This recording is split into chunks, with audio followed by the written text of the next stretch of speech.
favor. This is one more, please.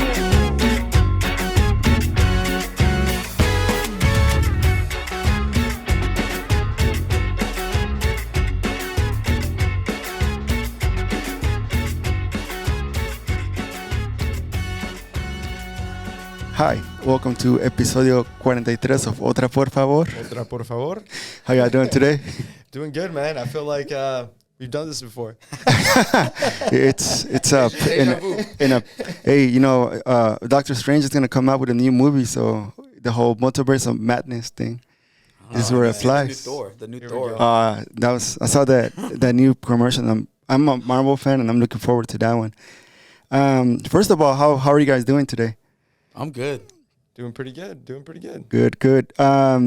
It could have been a good week, but Austin FC, you know, like you said earlier, shut the bed. They lost 2-1 in overtime. And they just got super cocky. Knocked out of the U.S. Open Cup. Which they should have not, you know, at least till like the semifinal, quarterfinals. Right. David versus Goliath.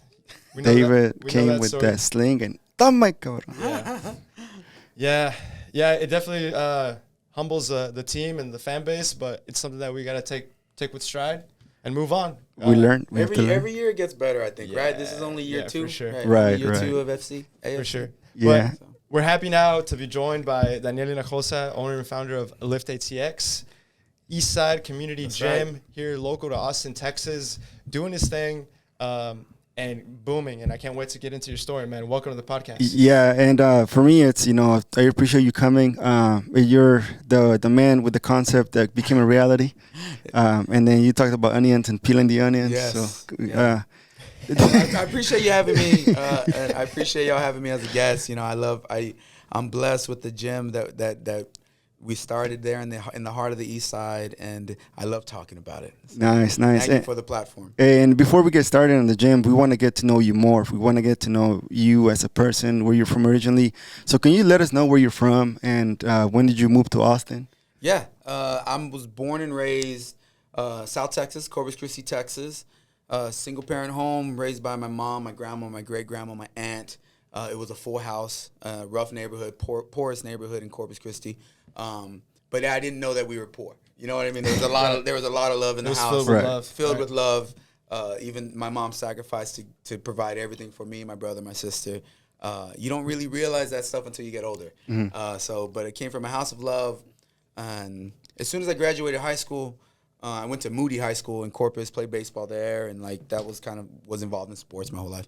And then as soon as I graduated, I knew I needed to leave Corpus. I knew I wanted to leave Corpus. And maybe not need, but I knew that I wanted to get out of Corpus. Right. Moved to Austin, go to school, went to UT, and made Austin home. Lived at Jester West, 4th floor, for 2 years. 2 years in a row. It was the whole thing. Like you get into your dorm room, not knowing what your roommate's gonna be or who it's gonna be. Wow. Yeah, it's like concept. the whole college experience. So it was wild, man. It was crazy. And then the first year was dope, right? You're 18, living in the dorms. Like it's a co-ed dorm, so you're just like, holy crap, this is crazy.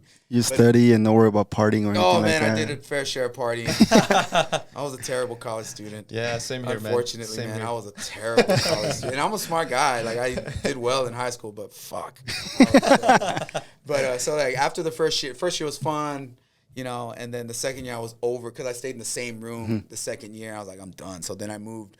Of course, like all your homies and your friends, we get a house together. Of course. You know, and back at that time, it's Austin 2022. Back at that time, it's 2001, 2002, where you could get a room for like $350, $400 a month, right? So like, that's a whole other story too. But anyway, so you couldn't get a shoebox. Yeah, I know, it's crazy. So then I moved to the East Side, and then since then I never left the East Side. So I've lived in the East Side of Austin for 21 years, 20 plus years.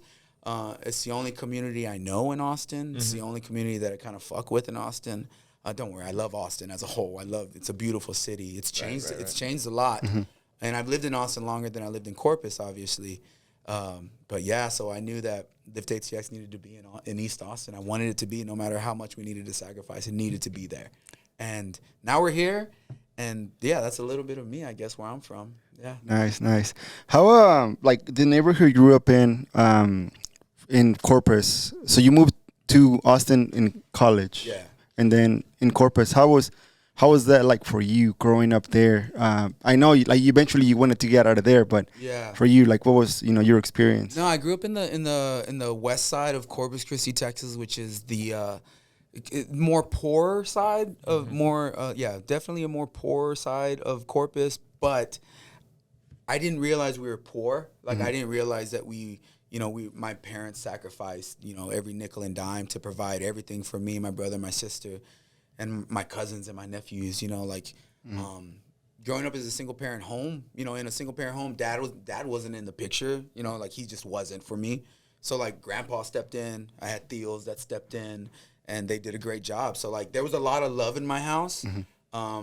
But you don't really realize like the financial status of your family until you kind of get older, but there was a lot of love that was involved in a lot of sports since I was like 4 or 5 years old playing baseball. And I think my mom knew and my family knew that that's what needed to happen in order to stay out of the streets, because our neighborhood was bad, man. It was gang infested, and it was. I mean, there's a lot of neighborhoods in many cities in Texas that are the same way, and I lived in that neighborhood, but I was always too busy and involved with stuff to me get into that, get into all that negative stuff that happens in your neighborhood. And there was a lot of love and support from my parents, from my mom, my grandma. I mean, they made it to every game that they tried to make it. You know what I mean? It was great. Like there was just a lot of love, and we grew up poor. Like we grew up in a poor neighborhood, in a rough neighborhood, in a gang infested neighborhood. But I think again, like I didn't realize that we were until I got older and got like into college and stuff, because there was always support and love. That's good. That's good. I think a lot of the times, whenever you grow up in in an environment where like financially you struggle, but then you have this part where you're filled with love. You don't really get to see it until you get older. You were saying a lot of that, and then you start seeing kids with new shoes or kids with and that kind of like that helps mold the character. And what were you gonna say, Koke? No, I was just gonna say that your story really resonates with I think with a lot of our audience, a lot of our peers, and it's just kind of inspiring to hear that you came from that similar background. I was kind of wondering what you say at some point you were driven to sports, right? As a way. No, sports was everything growing up as a kid. That's kind of all. But I was also really like into books, and I was like a smart kid, and like I was one of those kids, and a lot of y'all can probably relate. Like I was one of those kids that never wanted to miss school, never wanted to be late, always needed to have that perfect attendance. Like you know what I mean? Like I always wanted to like be the smart kid in the class, and I always, for whatever reason, I was always driven to kind of be the best, like for whatever reason, and whether it be in school and baseball, like baseball was kind of like my sport, like our area of town that we grew up in, like baseball was it. Like in South Texas, you played that's baseball. The sport. Yeah, that's the sport. And there was just a lot of I was surrounded by a lot of influences and a lot of positive role models, meeting coaches and teachers, and I really loved that.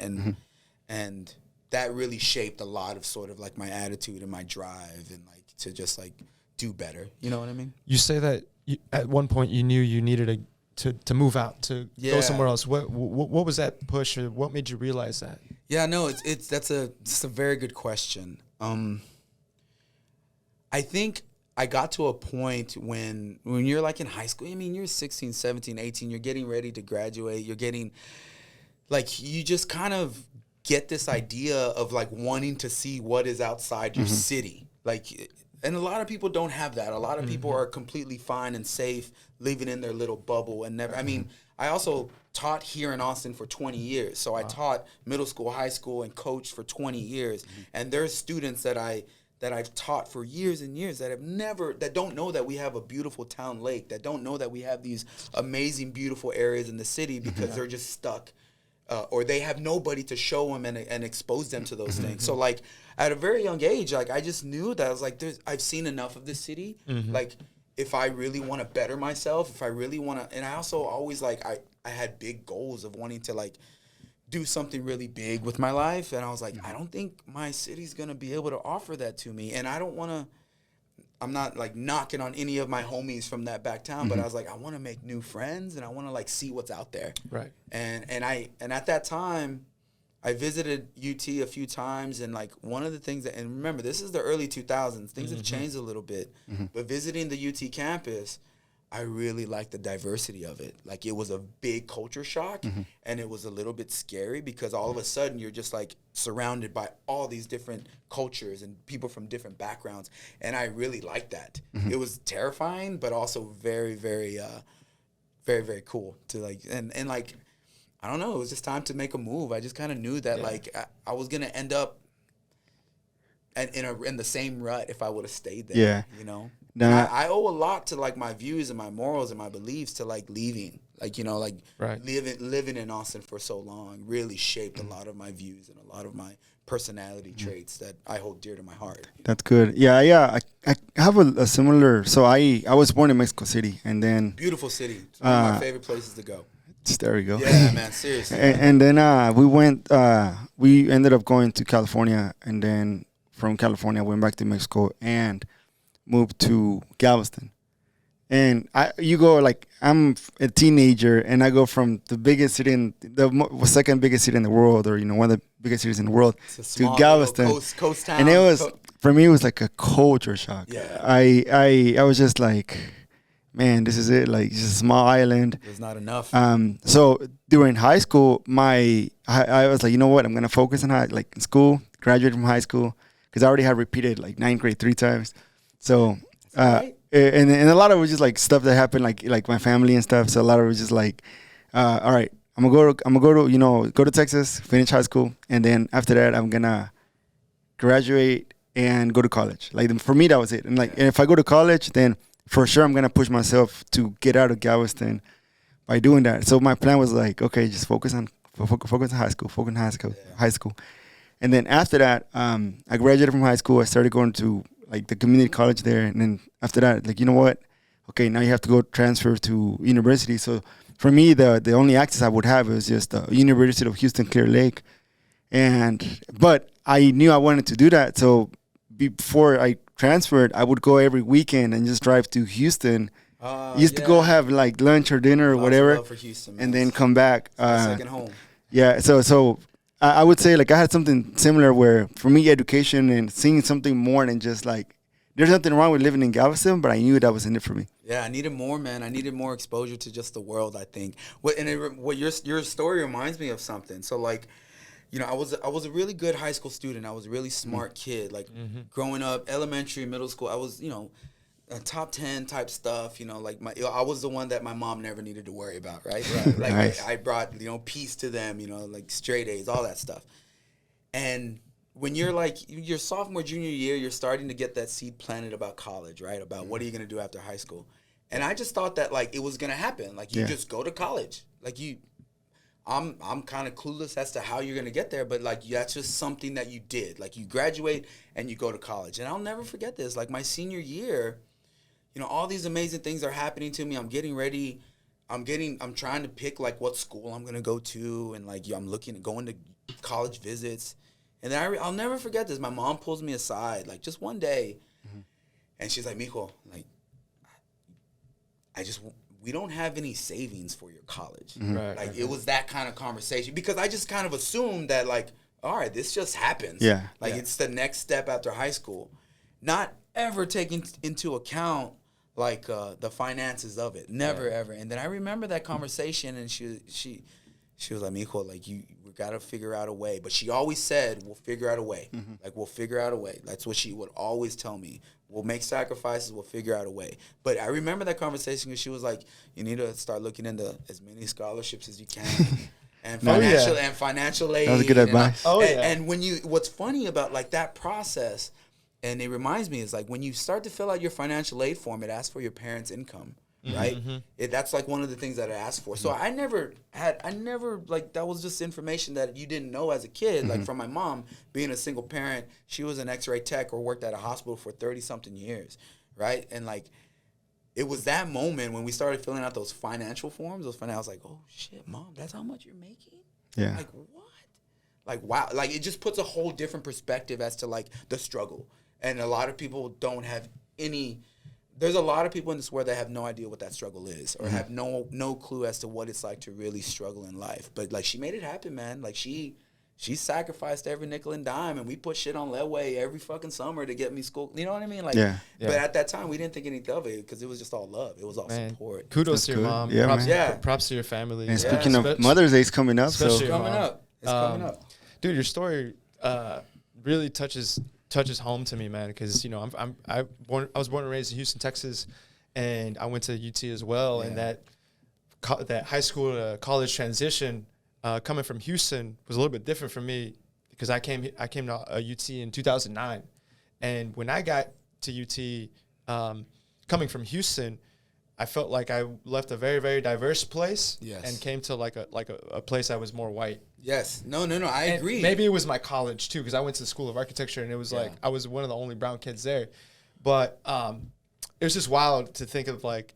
But when I started to kind of explore Austin and explore its communities, I found the East Side, and for me, the East Side always felt more akin to home, to Houston, northeast side of Houston, where I'm from, and so that's kind of what helped me assimilate to that transition a little bit better. And another thing of your story, so that conversation you had with your mother about finances, I feel like that's a conversation that many kids have that are thinking about college that don't realize it. And then I remember doing plenty of scholarship forums and like really starting to understand how much dollars were stretching in my family. For sure. And you get a sense of those sacrifices and perspective from your family. Yeah. And actually, it's kind of a side story. I just came back from a trip to El Salvador, where my mom's from. This past week, I was there for a week, and that even took me further back to think of like the amount of sacrifices that her and her family have made to come to the U.S. And basically provide a better future for their future generations. Yeah. So it's cool to hear your story, man. I'm actually really interested to hear of some of the challenges that you faced when you were in college and that experience and kind of what led you to your young challenges career. And changes. So like me and my wife, I got my MBA from U of H. I got my master's at U of H, and my wife got her PhD from U of H. Go Cougs. So So like the only time we ever left Austin was for the 2 years that we went to go pursue our graduate degrees. Right on. And we lived 288 in Chenevert, like right across from Axelrad. Like I guess that's the Montrose area. Yeah. That's a good side of town. So there's a lot of cool stuff around there. Yeah, so like Houston's my second home. I got a lot of love from Houston. Like and now, like fast forward, like that was in 2017, 2018, whenever we lived there for 2 years. Yeah. Okay. But we can go on and on about the diversity differences between Houston and Austin because like I love Houston to my soul because when I was there, and we can talk about the food and we can talk about the culture and we can talk about the diversity. And then when I come back home to Austin, it's like, man, Austin used to be that. There used to be, which is why I fuck with and I care so much about the East Side because that's like, to me, that's the last of like the gente, the last of my home, the last of like what feels like I feel part of, you know what I mean? And I'm not knocking any other parts of Austin. It's just like that's what I know. Like, that's the only area that I've lived in that I know. But yeah, so you ask about challenges and yeah, man, college was awakening, man. Yeah. Like as smart of a kid as you think you are, and as many results as you got in high school, like college will humble your ass. Yeah, it definitely humbled my ass. It did too. I definitely dealt with a lot of imposter syndrome. And oh my god! Like let's just be for me. I'm gonna be completely honest. It took me 10 years to get my undergrad. Like it took me 10 years because like I effed up and then like took some time off and got into the workforce and then like.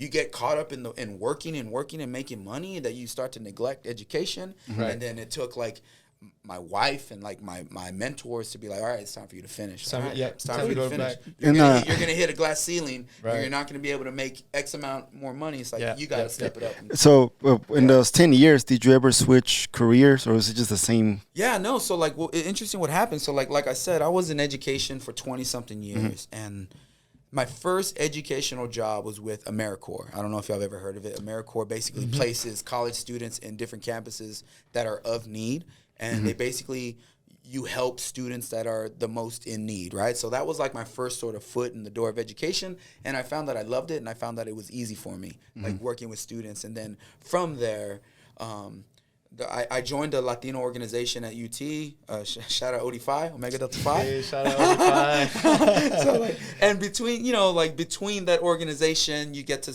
you're able to like network with people that are already in the workforce. And like one of our brothers had a wife that was a principal of a school, and they needed subs or they needed tutors. I was like, well, let me go there now. My time with AmeriCorps was done. Let me get in the school system. So yeah, like my whole career has been in education, but I loved it. Like I was able to like coach. I was able to like change, help these young, youthful kids who share similar stories as I do. I was able to like help them, because I could relate to them. And then I did that for 20-something years. I was an athletic director for about 8-9 years, and I literally worked with only schools in the East Side. So I'm really...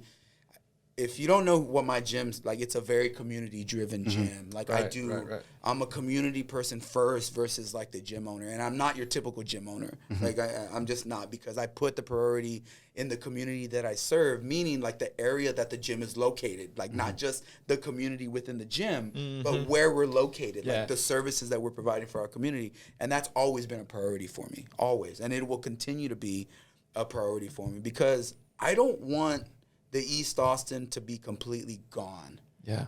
You kind of get what I'm saying? Yes. Like, we could talk about gentrification. We can talk about everything that's happened and how much beautiful things that has happened with the city. But at least for me, I'm trying to make one last effort to keep something that people can be very proud of. And for like the last of the gente to be like, that's owned by a Latino. Like, I'm going to go support that. And we're going to be doing good, special things for the community that we're in, so... We kind of went on a tangent. My bad. No, it's all good. No, I mean, it's good. It's good. And so let's before we go into the Lift ATX part, the Houston, and you said something that a lot of people, when it comes up to Austin, Houston, Dallas, they always want to. There's a fight, and for me, I feel the same way about Houston, where I also have love for it because I lived there for a couple of years, and I've gone there several weekends and partied and have a good time. I love H-Town. I love H-Town. Shout out to all my homies in Houston. Yeah, there we go. I fucking love H-Town. And for me, it's I've always told myself, if I don't make it here, I'm gonna make it over there. Of course. Or if I don't make it over there, I'll go to California. But one thing that you were saying is Houston, and the similarities is just, what you found in East Austin and Houston is very similar. A lot of it's so similar. For me, it's when you go like South Houston, Pasadena, a little more, I would say east of the downtown area. That's very similar to the east of Austin area. Yeah. And now when we cross to I-35 into Montrose and a little more of that, then that's a little more of a North Austin industrial part. And then as you get out, and everything's very similar to Round Rock. Segundo Barrio. That's because that was where the gym that I went to in Houston was located there. Yeah, and that's where I found my community. Of course. And and I'm not gonna lie that had a huge influence on the startup of Lift ATX, just because I was just very much influenced by that area that I used to spend so much time in, working out in Edo. So. That's awesome, man. So talk to me about that area. So it's I imagine a walkable community. You went to community gym. Yeah. So I was in school. I was at UH getting my MBA, and I was like, I needed to find a gym. And what's funny is we went there just for school. I got some job that I could do whenever I wanted, just because the focus was to finish school. And knowing my ass as a student, I needed to devote a lot of time. It's just facts, knowing how I am. He said in 10 years. Yeah, I know. So I needed all the help I can get. So but anyways, the first 6 months I was working out at LA Fitness on Westheimer, the fancy Lambos, Porsches, you go in there, and I'm this big tattooed Mexican, so they be thinking I was a help and shit. So, I did that for 6 months, and then a friend of mine that I went to high school with, shout out to Danny. I'm gonna tag him on this because there you go. I'm gonna tag him on this. Shout out Danny. Shout out to Danny. He Perfect Painters in H-Town. That's my homie. Painters. Danny. Out of the blue, is yo, Daniel, we play football together. Gotcha. Yo, you're in Houston, man. like he was getting into fitness, like he was like working out, and I was really into fitness and working out. Like my time in Houston is when I became obsessed with like this your fitness journey kind of just yeah. That's when it happened.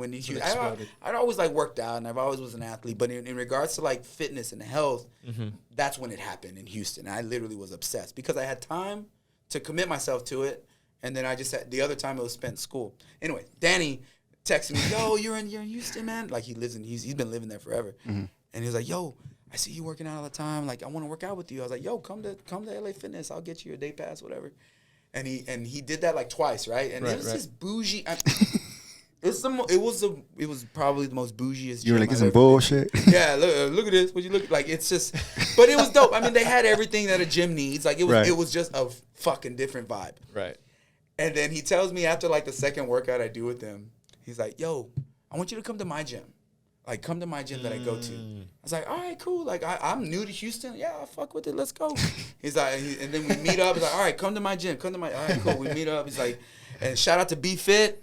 That was my home gym right there in Edo. There you go. He's like, "Come to Be Fit." I was like, "All right, cool." I went to Be Fit, and I was like, "Oh, like this is where I belong." Right. Like the owner was dope. Shout out to Edgar, who's opening a new gym in Houston. Like, oh, nice. The gente, like it was awesome, and it was everything that I needed, and I was like, "This is awesome." So like I stopped going to that LA Fitness, and it was a locally owned by a Latino, lots of gente, right in East Houston. It was not far from where we were living. The community was amazing. Like I got to meet people and become friends with people that went to the gym and like really establish relationships and be able to like talk to people at the gym whenever you went there. And that's when I knew I was like, I can do this. Like I could totally fucking do this. And it's something that Austin does not have.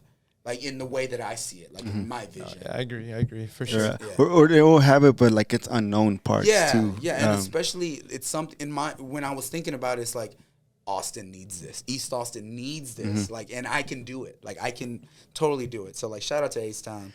And it's funny because like say here on Hyperware, it's into we try to cater in service to boutique gyms and also to gyms that are local, community driven. But a lot of the times, like I used to work out here, and then my coworker like, "Hey, let's go to Lifetime Fitness." But I'm used to, like 100 degrees in the warehouse, sweaty as fuck. You've been here before. Oh yeah. And then he like we go over there. It's not the same because over there you're worried about.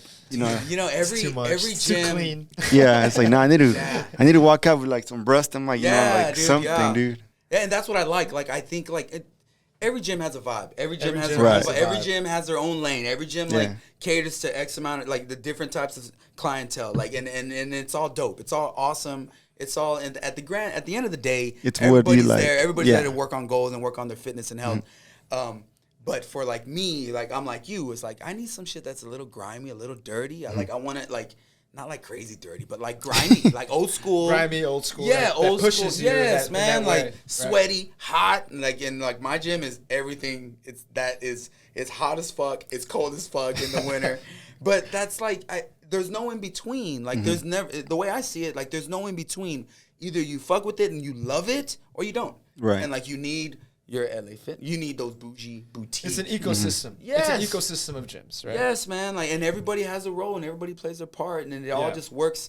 Synergy. You know what I mean? But like, yeah. Well, I can tell you, man. I've been to probably like a lot of gyms here in town. Like starting from Planet Fitness to LA Fitness. I've been to them. To the Y, and one gym that kind of impacted me when I saw it was Big Tex. Yeah, the one down the street. Awesome gym. I went to that gym and I was like, whoa, what is this? This is a different concept of gym. I didn't even know this type of thing existed. I loved it. I used to rent a house like a couple of blocks from Metric and Breaker.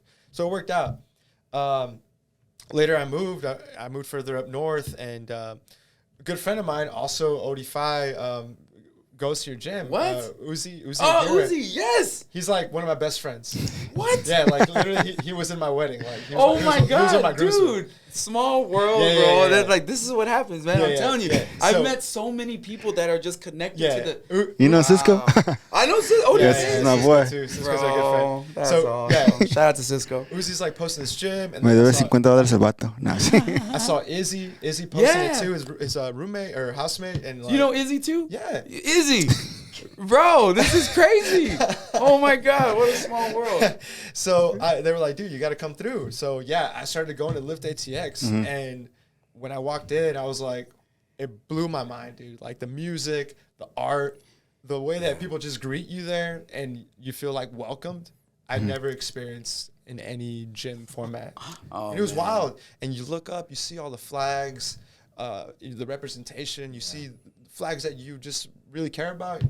Man, it's inspiring, and I wish I would have continued to go.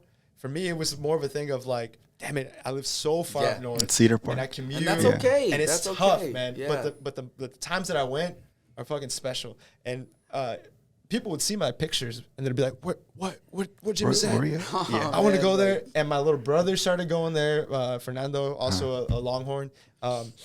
And he loved it. He got his friends to go. And it's just crazy because you start to see like this like organic sharing and reposting, and you created a whole vibe, man. And, It's very surreal.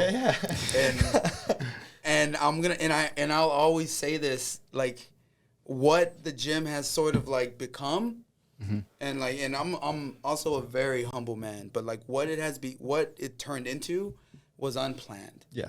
Like it was never supposed to be what it is today. At the root of it was supposed to be a small, little, grimy, little dirty gym that me and my homies can hang out and drink and chisme and just chill. And then it just like turned into this like, which I'm absolutely grateful for. It turned into like this big. It started getting bigger and bigger and bigger, and then it's just been nonstop. Like, all right, we're doing this. Like we're. But it's thank you for all the kind words. That was actually, I was going to ask you, like, what was your ambition at first? And then That's what it was. Is this like something? Yeah, like, and it was supposed to be this small little venture. I wanted, like, I just wanted a little gym that me and my friends can work out at and make some gains, and then, like, but it's kind of taking off. But I there's a lot of reasons why there's a lot of reasons that I think about, like why it's been like why it's taken off. One, like the location is great. It's in the heart of East Austin. Two, there isn't anything like what Lift ATX is in East Austin. There's a bunch of boutique gyms. Right. There's a bunch. They're everywhere. You can Yeah. go pay your $150, $250 and go get your workout on. That's fine. I wanted it to be affordable. I want it to be open air, and then we can even talk about like the timing of when we opened during the pandemic. Like there's it's wild. all these factors. Like the timing of when we opened happened at a time when fucking the world started to open up a bit, and I think people were ready to get out of their houses, and they were tired of working out in their garages, and I provided this space that kind of felt like a garage. It's essentially is a garage, but it's open air. You're kind of inside. You're kind of outside. You got options. You can work out outside. You can work out inside. And it was affordable. And it was in the heart of the East Side. Like, it needed to be an affordable place. Like, the margins and profit margins were the last thing on my mind, and they're still the last thing. I don't give a shit about that stuff. Like, yeah, so it's cool, man. Like I'm blessed, dude. Like I'm grateful. For sure, man. It's good to hear you're fighting a good fight, man. And the way I think about it is East Austin. You know, there's a lot to be said about East Austin. It's rapidly changing, and it's interesting to hear that you kind of bucked the trend and created something unique and kind of like almost throwback to what East Austin authentically is, and not so much in what it's trying to become. It's like almost like you planted a seed at the right time in the right place, and it just sprung. I definitely think it was very intentional, and it's very and right from the gate, right out of the gate, I was gonna be unapologetically authentic as fuck. And you feel that when you walk in, man.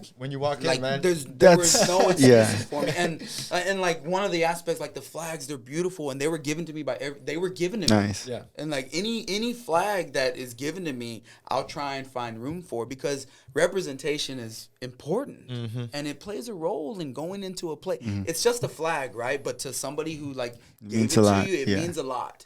And aesthetically, they look beautiful and they change. Like I always say, because I get asked all the time about the flags, and they said, "What if I bring you this?" I say, "Look, the only 2 flags that I will never hang up, Confederate and Nazi, is an OU and a Texas A&M Aggies flag." But I've become really good friends with people that have gone to A&M and OU that are like, just if you bring me one, I'll find a little one. Yeah, like right there in the corner. But like it's the little thing. I always say it's the little things in regards to the business, the little things that we do like that just play a huge role in building the community and making it a safe space, and like it's just great, man. It's fun. It's a passion project, you know. When did you first decide to? Because you went from teaching and education to opening your business.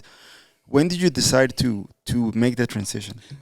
Very good question. After about 18, 19 years of teaching, like a lot of teachers, you get burnt out. You just get burnt out, and I knew that it was time to pivot, even though I'm old as fuck, and even though I'm like 40 years old, like where I was at the time, I was 38, and it was just time for a change, like, and I didn't know what it was gonna be, but I always knew that I wanted to start a business. I always knew that I was, you get to a point where like it's time for me to like, I don't want to work for anybody anymore, but I want to pursue like a passion project, right? And my wife was getting her PhD. And her first year getting her PhD at U of H. Excuse me. Sácala. So that first year, like her program was a 3-year program. And I'll try and go through this quick because her first year, she was commuting to Houston. She was staying with my aunt. She'd go every week. She'd stay with my aunt for 2-3 days and then come back. And that was a really busy school year for me. I was an athletic director. I was a head baseball coach. I was coaching football. And it was just a very hectic. That was the year that kind of like, okay, I'm fucking done. I'm done. Like burned you out. Yeah, it burned me out. And then I was like, you know what? My wife's in school. I know I kind of want to start a business. I don't know what it was going to be, but I know, let me just apply to get my MBA. Let me apply to the MBA program. Applied, got in, and we were like, you know what? We're going to move to Houston, like, and we're going to focus on school. And Austin's home. It's been home. Like, we have our house here. Like, Austin's home. And we're like, let's move to Houston to focus on school because we both had 2 years left. She had 2 years. I had 2 years. My program was 2 years. Go there, working out at LA Fitness. Moved 6 months in. I moved to B-Fit Gym in Houston. And then I become like obsessed because I had the time. I become obsessed with this fitness stuff. I went through my own personal journey, went through my own transformation. Dropped a ton of weight, got really lean, and like became obsessed with this thing. And while going into my MBA program, I was like, okay, the first sort of business idea was to like start a training facility for youth, right? That's what I wanted to do. Like I wanted to like provide a space where young athletes can be trained and learn how to properly lift and how to properly, agility stuff, if they want to come to like this business to like learn how to learn baseball, learn football, whatever. Like, and then as I got more into the program, and then I start getting more obsessed with this fitness and bodybuilding and all this stuff, and then the more and more love that I found for the gym that I was going to, I was like, this just feels right. Like I know I could do this. Like I know I can not duplicate, because I'm not trying to duplicate, but I know that I could. I know that this is missing in Austin, and I know that East Austin could benefit from a space that I have in my head, like this vision and like the way it looks, like all these things sort of lined up. I met one of my best friends now. His name's Jay from Lace and Found, my artist. I met him in Houston, and he ended up living in Austin. Like he lives here, and I was like, what the like all these things just are kind of started to align. Yeah, that's good. And I was like, okay, this is what we're gonna do. And then so I knew that okay, I'm gonna open a gym. Takes money to open a gym. Opening a gym can get expensive. Equipment's very expensive. And I knew that I didn't want to go the traditional route and take out a 6-figure loan from a bank. I'm real big on not owing anybody money. I don't want to owe anybody money. Not that that's wrong, because a lot of new businesses start out and like they go that traditional route, and it's awesome, especially if you have a really solid business plan. I didn't want to owe anybody money, so I need money. So like I committed 2 years. I was lucky enough to go back to the school that I worked at for 2 years And I was like, I'm going to limit my time 2 years. I'm going to save and sacrifice for 2 years. So I went back to my school, and that's what I did. I sacrificed and saved and saved and saved and saved and saved and saved. And then I'm starting to make moves, like looking at spaces, looking at names, getting domains, getting like starting to come up with the vision and the mission and like logos and all this stuff. All this stuff is happening. So I'm in it. I'm invested in it. I put a deposit down for like the first little starting piece of equipment, which I got out of H-Town. Like, so all these things are happening. And then what the fuck happens? COVID. Oh, shit. Bro, what a tough fucking hit. Dude, it was crazy, man. Like, it's really hard to explain, like, the thought process of, like, that experience because, like, you work so hard and you commit so much time. And I remember telling myself, I was like, I don't want to fucking teach anymore. Like, I don't want to work in a school anymore. And my 2 years are about to be up. I was like, I don't want to come back to this. Like, I've already committed so much time and energy and investment into, like, starting this thing. So COVID comes, and then long story short, what COVID allowed me to do is to really slow down the process and really do some strategic planning and some thinking as to the setup of the space and open it up and look at data. It was a very data-driven decision as to when we were going to open.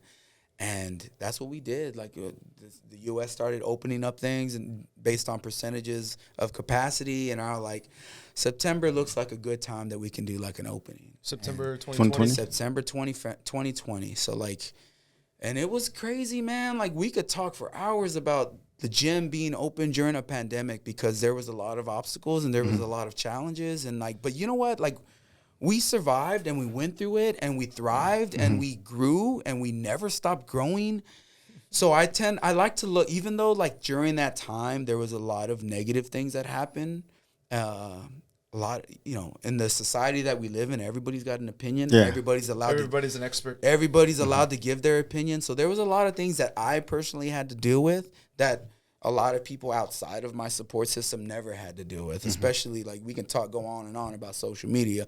But those were very sensitive times, man. Like during the pandemic and during all the other things that were happening with like politics and Black Lives Matter and all of these really, really important events that were happening and really sensitive events that were happening. It was very sensitive times. But we managed through it. We applied rules and regulations at the gym. That's good. And we survived and we thrived and we got bigger and bigger and bigger. And like, so although there was a lot of challenges that came during opening in September 2020, it all paid off. Like we took a chance, we rolled the dice, and I think it paid off. So, how many members like did you recall having the first month, or was it a prepaid or how? No. Like that's another really good question, and the goal for me was 50 members, man. Like if I can get 50 members the first month. Maybe we can set a goal for 50 members the second month. And maybe we can, depending how it goes. Like, it was just like 50. 50 is the number. And without giving into too many details, we doubled that for the next, like, 9 months. So, but because of that, like, again, there's a lot of factors that took place with the sudden growth of our gym. Like, it allowed us to expand within 2 months. Like, within 2 months, I was already looking at the space next door to us, which I didn't think we were even going to be able to have that conversation until after year one. But, like, we grew so quickly that we were like, oh, shit, like, we need to get bigger or else we're just going to, like, not ever be able to expand or ever to grow. And luckily, the little warehouse that was connected to us, it was available. So I locked that in quick. Good on you, man. Yeah, and then I ended up installing the turf. So, like, again, our gym isn't that big, but I was like in my head, if we can like install some turf in the front, some turf in the back, that'll double our square footage just by like on the same space, and like, and it'll also give people options to like, because at that time, airflow was a big topic of conversation when it comes to science and data. Airflow, right? That's all you heard, and that's all I cared about. Like my wife is a data scientist, so like that's like her expertise. So like having the option for people to work out outside was important. So like that's what we did. Yeah, I went by on, was it Tuesday? And I saw the equipment where you lift with plates and bars. But I also saw the outside part. and you have versatility in gyms. Yeah, And then a lot of the times it's like, say for gyms is you either have one or the other, but you have both. And I mean you have it where the turf is. I mean people can actually do like I do kettlebell workouts. Yeah.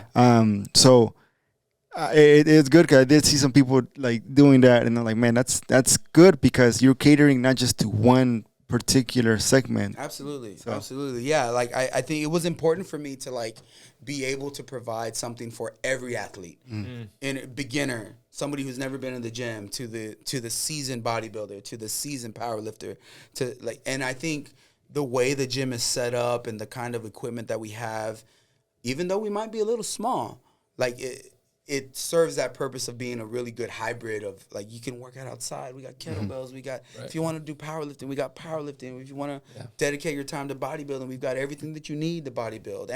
And you have an option to like work out outside. And in Texas, it's nice, man. Like when the weather's nice, it's nice. Yeah. But at the same time, winter sucks, man. Yeah, Winter sucks. I'd rather work in the hot than in the cold. The 2 months that Texas has in winter. Shit, and we didn't even talk about the Texas. The freeze, the winter storm, the big freeze. talk about challenges, right? Like that was another thing. So on top of the pandemic, like the Texas freeze, we survived a lot, man. Like y'all were just getting curveballs. Yeah, dude. Like I forget a lot about like all the fucking crazy things that we went through to just like survive and continue to stay open. Like that first year was wild, and we're only in it a year and a half. Like we've only been open a year and a half. That's so wild like, to me, man. And it feels longer, but like, but we've only been open a year and a half, and so much has happened. But it needed to happen. Like you got to ride the wave. Like you got to you got to meet the demand where it's needed. You know. That's awesome. What was the opening date of the gym? September 1st, 2020. Okay. So, when I think about your gym, I think about inclusivity, diversity, absolutely, community, culture, and one thing you talked about was the authenticity, the realness. Yeah. And one of the things that most struck me when I first started working out there is just like your signage. And one of my favorite signs is rack your pinche weights. Yeah. Rack your pinche weights, and it's such a simple thing. But people don't give a shit sometimes. Dude, like it's nicer. Even though it's a curse word in Spanish, it's nicer in my head. It's nicer for me to say that versus a rack your fucking weights. Like it's just a nicer way to say that, even though it's just as bad. But it's also like poking humor to like, this is who I am, yo. This is like, I speak Spanglish as fuck, and like I love it, man. Yeah, and I think like, and I think a lot of people get a crack up out of it. It's like, oh, damn, he really put that on the thing. You know? Yeah, there's something to be said about accountability for sure. Yeah. And I remember, I'll never forget, because the one time you forgot to write the weight. I forgot to put a weight thing there. I was like, did I post you? No. Oh my God. I was gonna get to that. But no, you didn't post me. I think one of your employees, I think it was like Theo. He came up to me and was like, hey man. Yo, Theo don't play. Yeah, he's like, hey, left that weight over there. Like, oh shit, my bad. I immediately felt like this wave of guilt. Like, oh fuck, I forgot. I put it back and it was good. And I checked the grams. I was like, please don't be on there. Oh my God. Because they're very good. They're very good. They shout out to Theo. They be posting you on the gram. You know, it's funny. I was having a conversation with one of our members yesterday, and I'm knocking on wood, but I was like, you know, like lately, I haven't had anybody like I think we've built it into our culture a little bit. Right. Yeah. Like you start to do like, that. Yeah. Like it's built in. I could be wrong, but like nobody. I used to get like DMs like, "Yo, D, call this person out. Look," and they'll send me pictures like, shit. Yeah. But like, I don't know. Like you gotta set the tone, right? Yeah. Like you gotta like that's if you try and build something into your culture, then it polices itself. Like the members police the gym, which I'm so grateful for. Like they do a really good job of policing the gym. Yeah. And I think they know that like it's okay to tell somebody, yo, like you need to rack your stuff in a respectful manner. Right. And plus like I'm gonna call you out if I see it happening and I use my cameras and I have the time. Then I'm going to look at the receipts and I'm going to go to my cameras and find out who it is. And I'm going to call you out, especially if I know you. And if I don't know you, then at least maybe next time you'll think about like, oh shit, these guys are serious about it. But you know, it's something that every gym deals with. There's not a gym out there in the world that doesn't have people. But that is, I mean, but that's something that like you had to set the tone from the beginning, especially in the gyms, because say for example, one of the plates rolls out and then it hurts somebody's toe. Yeah, I mean, you're in trouble for that. So it's good to to have that, and especially like you're talking about like family. Sometimes with family, you got to call each other out. And, absolutely. And sometimes you do it intentionally, not intentionally, but the fact that you're trying to keep it as neat and as clean as possible. Yeah, no. So there's all these like I would call them like unwritten rules, gym etiquette things that gym goers need to abide by, but they're not like hardcore rules. Like I'm gonna give you an example. Yeah, touch on this. those. This happened today. Okay. This happened today. This literally happened today. In the middle of a meeting, I'm meeting with Christina, who's our designer, and my wife. So we're having a meeting out there by the picnic tables, which is right in front of the powerlifting room. So in powerlifting, we use calibrated plates. They're the ones that are real colorful and pretty. They're red, they're yellow, they're blue. Those are calibrated plates, and they're very fucking expensive.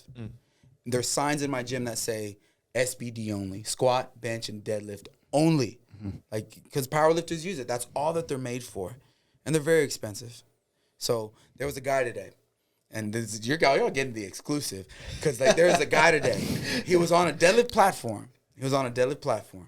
And he was doing I think they are called Xerxer squats. Anyway, it's a squat where you put the bar on your forearms. And then you drop it. You put the bar on your forearm. One, he's not on a squat rack. He's on a deadlift platform. He's he's squatting with the bar. Two, he's using calibrated plates, which are very expensive.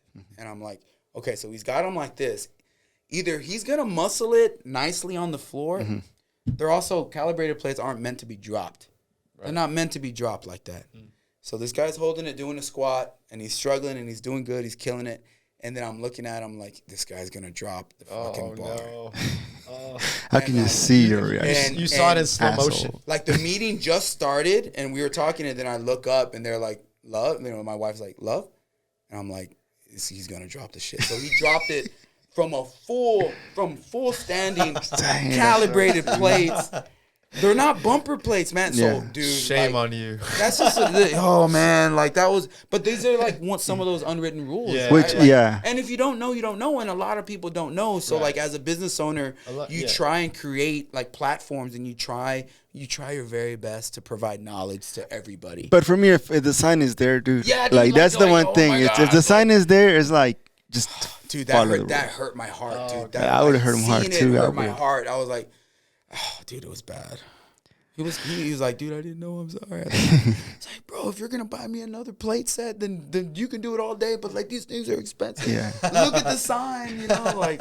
But it was just one of those moments. But like that happens in every gym across America, man. Unwritten gym rules. Yeah, dude, sure. it happens. Use it properly. And we face them every single day. But all you can do is like we provide signage, even if it is a rack your pinche weight sign. We try to do our best to educate. And Jay, the homie from Lace and Found, was totally down to tag that. So he was like, yeah, let's fucking do it. So yeah, dude, actually, Lace and Found, you said he's your he's my guy. Your main art, your artist, right? Man. So talk to me about that. Like you said, you met him in Houston, he moved to Austin, and you guys found interest in providing art for your gym. Where does that inspiration come from? Like, because his designs are very wild. Like, they're kind of like superhero, but like culture. He can do anything. But like with my gym specifically, excuse me, we had a vision. It was a very community first. It was a very Latin vision. It was a very diverse vision. So like I met Jay randomly, man. Like the gym that I went to, he was bombing out a food trailer. It was like a smoothie trailer, and he was doing it in one day. It was this blank canvas white trailer. And he did this dope-ass Teenage Mutant Ninja Turtle spray paint. I was like, dude, that dude is cold, man. That dude is dope. And coincidentally, that night, I went to go have beers with the owner. And coincidentally, Jay showed up to have some beers. And I was like, yo, what's up, man? I'm Daniel. I'm a member of Be Fit. Like, we just started chopping it up. And I was like, yo, like, I'm opening a gym. And in about, like, a year and a half, I'm going to open up a gym. Like, and I was telling him, I want you to do the work. Like, you're just cold. Like, let's exchange numbers. Let's follow each other on IG because I want to stay in touch. So when I'm ready to open the gym, you can come and do it. And then come to find out, he lives here. Like, he lived in Austin. Like, Austin's his home. So it worked out. I was like, holy shit, like, you're in my hometown. Like, let's definitely stay in touch. So, like, when I finally locked down the place and I showed him, I was like, look, these walls are yours, bro. Nice. Let's talk. Let's talk. And then of course, like, you know, Nacho Libre, right? I don't know if you've seen the mural, but like Nacho Libre is like the main. Nacho Libre is one of my favorite. Oh movies. man, greatest movie. He's one of my favorite fucking movies. What was that? Yeah. The Easter line? They don't give me powers. Or which one? No. Which one? Do you not know I had diarrhea since Easter's? Yeah. Dude, so like I was like, Nacho's got to be on there. Yeah. Because I think a lot of people fuck with the movie and can relate to it. And plus, it's easy to be like, look, if you drive in, just look for Nacho. Like, it's right. He's right there. Yeah. And then we did the Dia de los Muertos woman face. Yeah. And then we did Texas in Spanish. Like, we did Texas in Spanish. And then, you know, he did Lift ATX in Old English. And then, like, he did the fist with all the flags tattooed. To show like diversity and inclusion, and then there's like all these East Side words, like, so that was the first mural, and then like maybe like I knew like maybe a month later I was like, yo Jay, I want you to spray paint rack your pinche weights in my gym. Nice. Like, would you do it? He's like, yeah, hell yeah. So like, he did it, and that's the only piece that I have inside the gym. If you've ever been to my gym, that's the only piece of artwork that I have in there by him. And then of course when we expanded next door, we had 2, you know, garage doors, and I was like, you know, eventually I want him to do those doors, right? But I mean,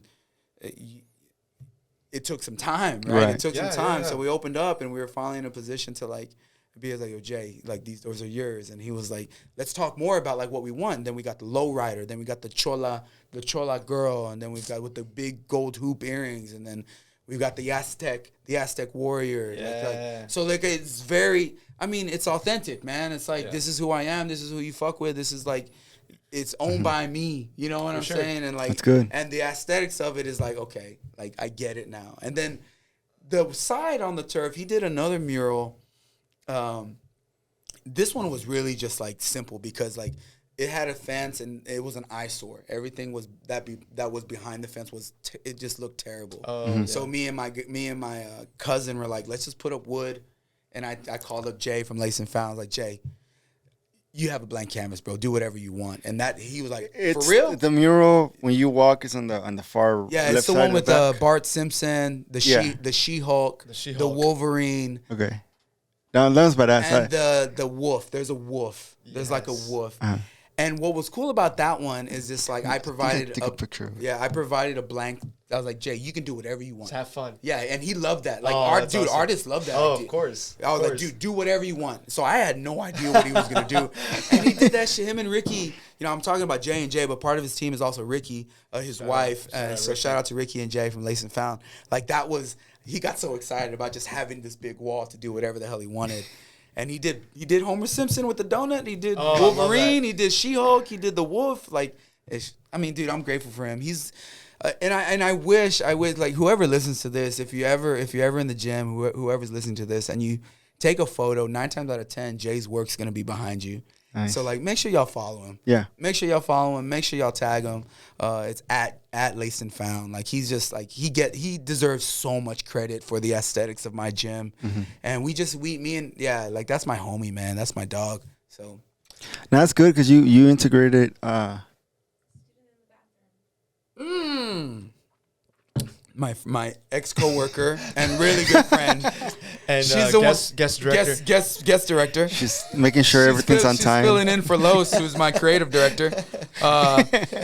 Yeah, I do got to give some love to them. So like, you know, being a teacher and a coach for so long, I have a lot of students that graduated and a lot of students that I coached and taught, and I have 2 restrooms, and I opened it up to like, hey, what artists, like any artists out there want to do something in the gym, like inside the restrooms? You got these clean walls, like, and then 2 of my ex-students hit me up, and I was like, yes, like I would love, and like, so we have like this beautiful like loteria cards and lowrider, nice. and like, and she did such a good job. Oh yeah, Joyce Rebo, yes. I don't know where at art page, but she did an amazing job. Like is it La Chingona? Yeah, it's got like pandusa on a plate on the bottom, a lowrider, a real strong looking dude, a real strong looking woman. And Yeah, it's yeah. just like vibes.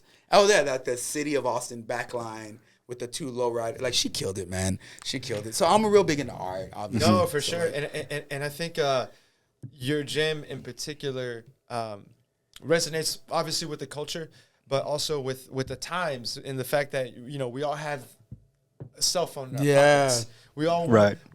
does the workout count if I didn't oh my just God, take a picture of this? Yeah, social So, media, bro.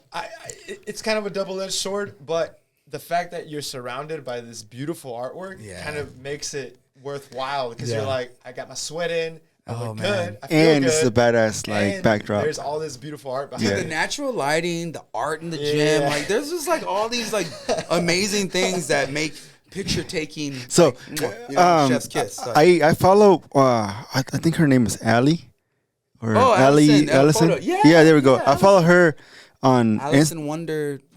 Wonderlust. There we go. I follow her because Dope, man. I do photography as well, and I follow her stuff and like, God damn, it looks dope. And it's like you're talking about like a lot of the stuff she like captures is at Lift ATX. Yeah, she's awesome. And I'm just like, I mean, just that combination of, you know. Yeah, there's like, a lot. Aesthetically, it's Aesthetically it's a beautiful space, man. And like we get photographers, and like we've had, you know, there's been companies that have rented out our gym just to get the aesthetics in there, whether they're shooting like promo videos for their company or the supplement company. Like there's, you know, we came out on Netflix. Shit, I forgot about that. No, like, I haven't. That's I crazy. didn't know about that. Like what the fuck? Like Which show or? what is it? 20-something? 20-something is a reality show that they shot here in Austin. And the first episode, like they rented out the gym for like 4 hours and they worked hard. It was like 100 and something degrees, and they just wanted like they just wanted background people from the gym. So it's me and the trainers and all this work, multiple cameras. You're like this. I know. Multiple directors, and then like all of that work and investment for like 15 seconds. Like, but it's that's dope. all it is. Yeah, like it's dope. It was a dope experience. It was really cool. It really helped. You know, we got a lot of followers. It's funny because it's you're the third person that comes that has to do with something like Netflix related. It was crazy. Our friend Edgar, he owns Old Soul Barbershop. Yeah, in East Austin. He had Queer Eye, one of the I forgot the name. Yeah, like he was actually like one. In that, like doing that. Oh like, man, like Liberation. My homies at Liberation Barbell, they came out on an episode of Queer Eye. Dude, that's big time. Yeah, and then our friend David Blue Garcia, he's from down in the border, but he's actually the director of Texas Chainsaw Massacre. What? So he directed it, and he pretty much like they call him go to Bulgaria and finish it up because we need a new director. So, hey man, it's like it's pretty cool because I mean, cool. It's and you know, like thinking back, the fact that happened, it's just like I never thought that you never would have had that opportunities, planned for that, dude. No way. But so like, I was like. They wanted extras. Like, I'm getting all my trainers here. Y'all want to be on Netflix? Let's make it happen. Like, dude, nice. Your trainers and your employees, man, they're awesome people. Oh, yeah, great, man. They all have such like unique personalities. They're all so different. They're all very different. They're all so different. They're all so amazing, and they're just experts, and so much knowledge that they have. Like, no matter what your goal is, like I'm very proud of the lineup of trainers that we have because they're so different. They're so diverse. And that's one thing I'm really proud of is because I wanted it to reflect our population. I wanted it to be diverse, and they've been awesome, you know. And like I think our first trainer, we started hiring trainers. Like we started bringing trainers on like maybe like 4 or 5 months into it, and like they're still all there. You know, they're all there. That tells you something about them. Even my employees, your family. Yeah, and I know trainers tend to cycle out of places like it's part of it, I also set it up that way, like the way that the trainers are set up, they're completely independent. They can train wherever they want. They can train whoever they want. Good. Like I don't care. Like I don't care at all in regards to like where they're training at. No, like they can. But I'm really happy with like the lineup that we have because we've got our bodybuilders, we've got our powerlifters, we've got our lifestyle, we got our everything. You got Coca coming in, you know, back in the days. Back in the day, I need to go back, man. All this talk. Now I'm actually like, you know, you sign up for a couple of months and let's go. It's good, man. And my employees are dope. I love my employees. Yeah. They're awesome. For sure. The music, man, when you go in, oh my god, dude, it's everything, man. That shit plays a role. Like my employees, literally, like, they commit time to like creating playlists. Dude, like the playlist. Like I'm not even kidding. Like it's all about the vibes, right? Like and like, you know, like some gyms and some people frown upon the loud music. Like it is what it is. Like and if there's been a couple of like people that have complained about how loud the music, but I don't give a fuck. We're gonna get high. We're gonna get louder. Yeah, I mean that's just something I don't care about because like, and yeah, dude, the music is a big deal. Like we literally put effort into the playlist, into the songs that we play, and during the times that we play it. Like if you notice, like if you go to the gym at 5 a.m., it's different than what it's gonna look like at 6:30 p.m. It is like the sound, like the music that we play. It's just it. How different? Like say, what's the tone at 5 a.m. compared to 6 p.m. or 6:30? I think like or 6:39. No. Like 5 a.m. Like 5 a.m. We'll do like some like bachata. Keep it sexy. You know, keep it low key. We'll do like some. That's a motivation right there, man. Like early 90s stuff. Yeah, you know, early 90s hip hop that like people like a little bit more chill, not so crazy. You're starting off your vibe. Yeah, you started off. Everybody just wants to get their coffee and get their work. It's a different vibe. The 5 a.m. crowd is fucking completely different than our 5 p.m., 6 p.m. crowd. That 5 p.m. to like 8 p.m., yo, we got to keep it hype. It's hype. You got to keep it hype. You got to keep it fun. You got to keep it entertaining. Like, and like we do, I think it's important to know that we do put efforts into like the music. No, the effort because shows. It's important. It's important. So like, I will say that like I love like listening to like the cumbias and like the reggaeton, like that's my shit. Yeah, I love that stuff. And sometimes, and like a lot of times when I'm working out, I'll put it on, even though like the masses may not want. But like, nah, this is my space. I'm gonna play some shit that I want to listen to. But nah, dude, it helps with the vibes. I mean, it is gonna be loud. I mean, I'm just being completely honest, man. Our gym is loud when it comes to the music. It's loud, and we get a diverse music selection, and we work hard on playing like all the hype stuff that like the whatever people are listening to now. On the weekends we play a lot of Spanish music, like that we got a lot of powerlifters. Powerlifters love metal. So like if you go in the powerlifting room, like you're probably gonna hear metal some on that heavy side. Yeah. You're probably gonna hear some heavy stuff versus upstairs where you're gonna hear more of the hip hop. Right. But if you stand right in the middle, you get best top 40s. It's top like 40s. Mix of just like metal and like hip hop all at the same time. That's wild. Yeah, man. you know, so Peloton, they started implementing different. So when you're working out, like the trainer, like say Mila Marina, she does Spanish, so she does like those 40 or 2-hour session cycling workouts. But she started doing them in Spanish. Oh, wow. Oh, she's getting like... I don't know. Peloton's expensive, bro. Yeah, you going to Peloton... crazy expensive. That's rich. No. I don't know, man. No. Like, but like say with that, like it's dope because say like for someone that doesn't want to go to a gym and wants to be at home. Great. And I get pumped because sometimes like I'm done editing or doing whatever, and my workout could be like at 2 a.m. Damn. And it's like... Man, the last thing I want, like the one thing I want to hear is just like some good music. Some good music. Yeah, dude. So music has a lot to do with it, especially when it's like your language. Yeah. So you hear someone in Spanish, hey, wait, no esa pata sucia, and you're like, all right, let's do this shit. I mean, because you're tired from doing anything, but once you hop in that, it's kind of like, all right, cool. But they're starting to notice that awesome. You have to reach out to different crowds besides just like. In English. Well, like music is very, very important to me because I've been a musician here and like outside of like school, outside of the gym. Like I played music for 20 years. What'd you play? I was a drummer. I'm still a drummer, and like I was able to tour. I'm on a bunch, and I'm on multiple albums. Like we're all over. The bands that I've been in. If you search deep and further down on my Instagram page.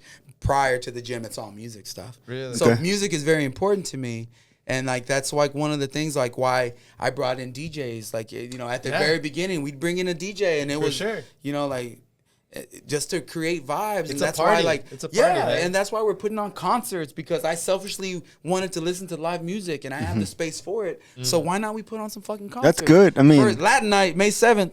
Latin night. Oh, shit. Live concert, Latin night, May 7th. They would, Ooh. yeah. DJ Kick It. Hey. Dude, live band, Celia, and I can't remember the part.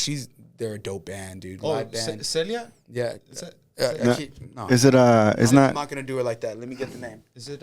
We is just that posted the Joe's flyer. wife? Yeah, Joe. Yeah. Joe? Say Gomez. it's How do the y'all yeah, it's know the Joe? what you call it? That's our boy. We play It's soccer. We play soccer with Joe. How do y'all know Joe too? Cecilia and the Broken Hearts. Dude, Yeah. Cecilia and Yeah. the Broken Heart. Dude, they're playing at my gym. Oh, Hey, badass! now we gotta So come actually, together. How do you know Joe? Mateo, the guy that plays the violin, he's my Yes. boy. He's in charge of La Bro, Murga. this is crazy.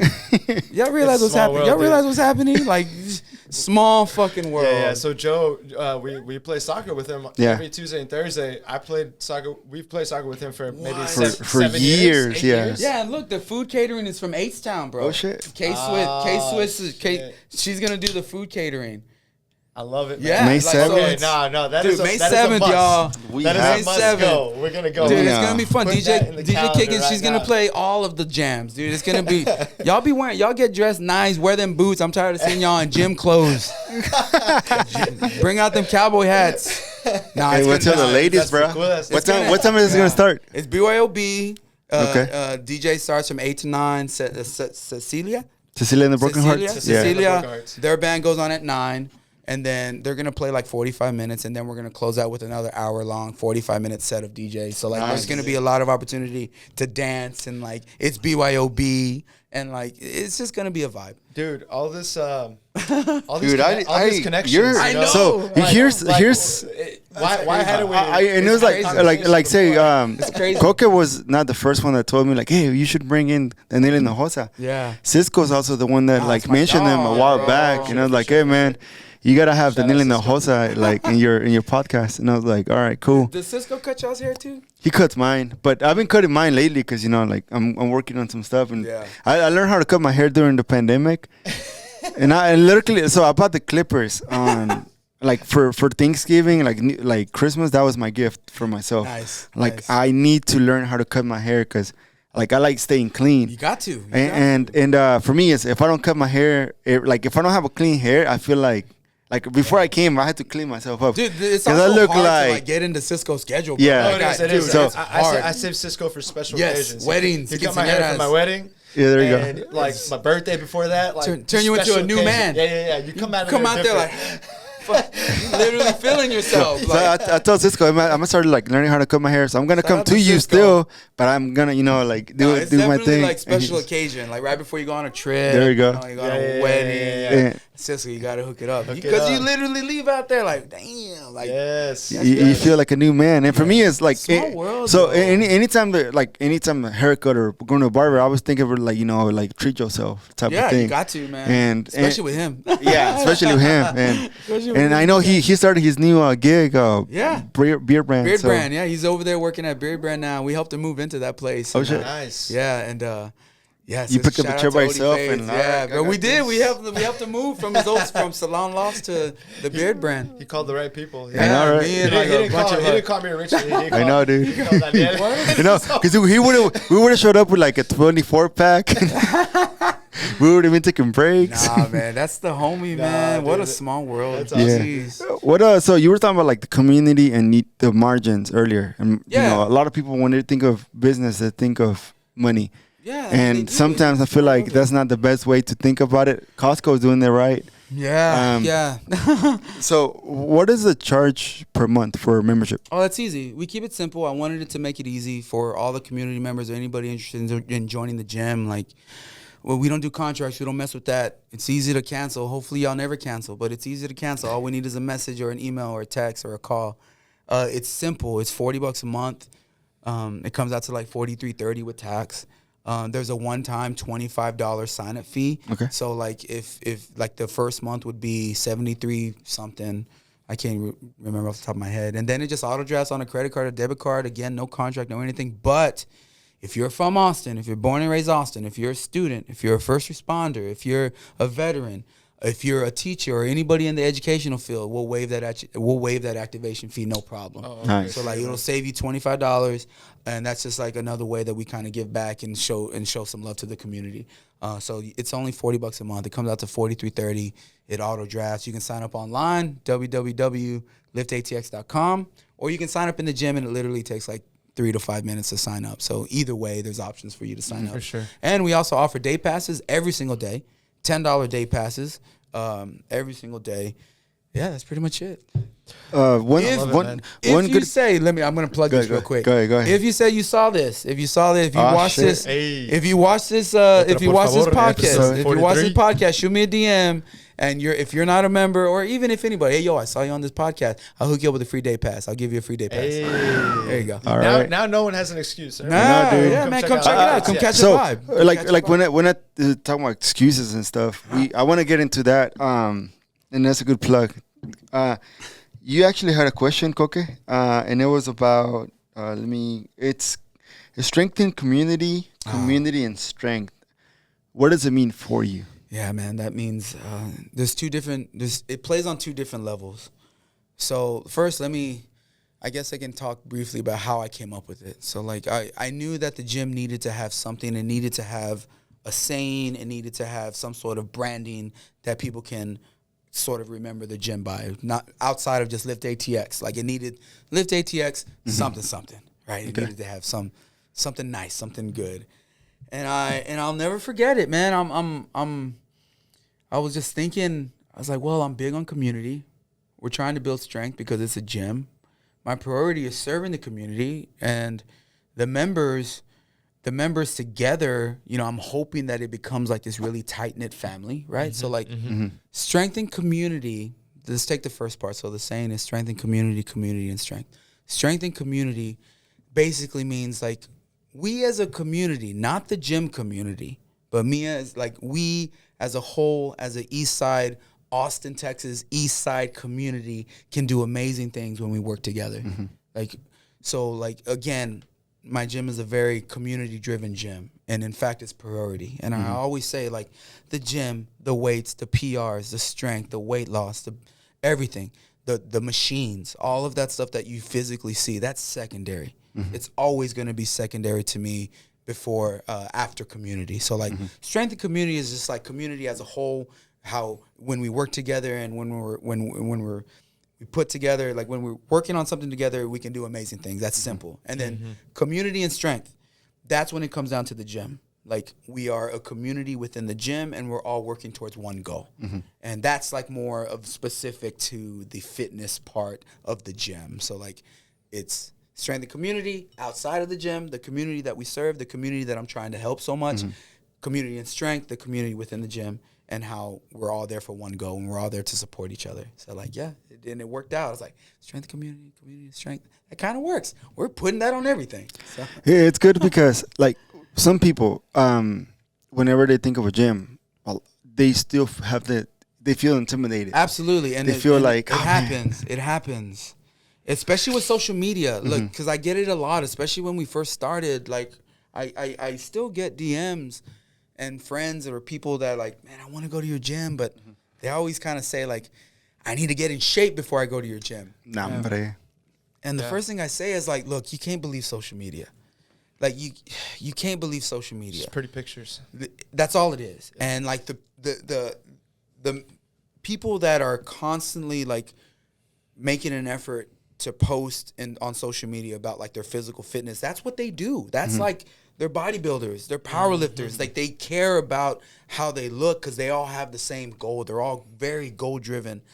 And so like the first thing I say is like, don't believe social media. Just come get a day pass. Come check out the vibe because I guarantee you're going to get here and you're going to see that this gym is filled with just regular people but all different walks of life. Like you're going to see your amazing looking bodybuilder. You're going to see your big, strong powerlifter and everybody in between. So like, but that intimidation definitely is a factor. And it's a factor at a lot of gyms. People just get intimidated by it. Some of the nicest people that I've met since I've opened the gym, some of the nicest absolute people that I've met are the scariest looking people. Like they physically look, they're just these big specimens of just strength and like brawn, but they turn out to be the nicest people that are willing to give you the best advice, and because they're invested into the thing. So like if anybody out there that like feels intimidated by a gym, and don't get me wrong, there's a lot of gyms out there, and there's a lot of spaces where that intimidation is a factor. Right. And it's scary, and it can be intimidating, and you can get nervous, and you can get anxiety.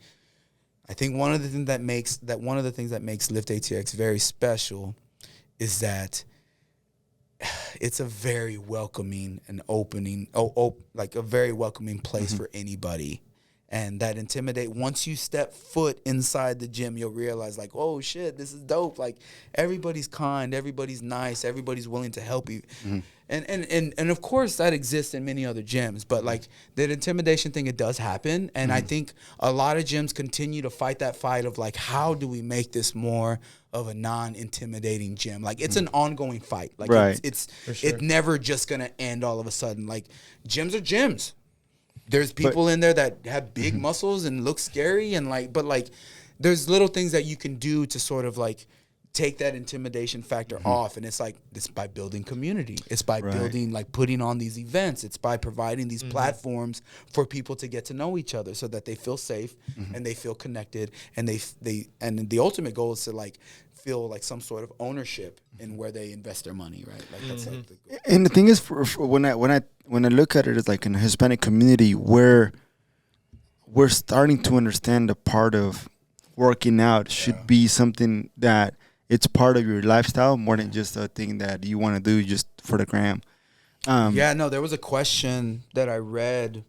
Awesome. Also, like, shout out to y'all for like the awesome platform, like the outline that y'all do. That's like awesome. But there was a question on there that like, I believe it had something to do with like, what was the turning point of like you deciding to go into business, or like what was the deciding factor where you like decided to take this seriously? And I was like, that was a good question. And it's a good segue from what you were saying. And I think the moment that I started to take my health into consideration and make it play an important factor in my life was when my mom got sick. She passed away in 2010.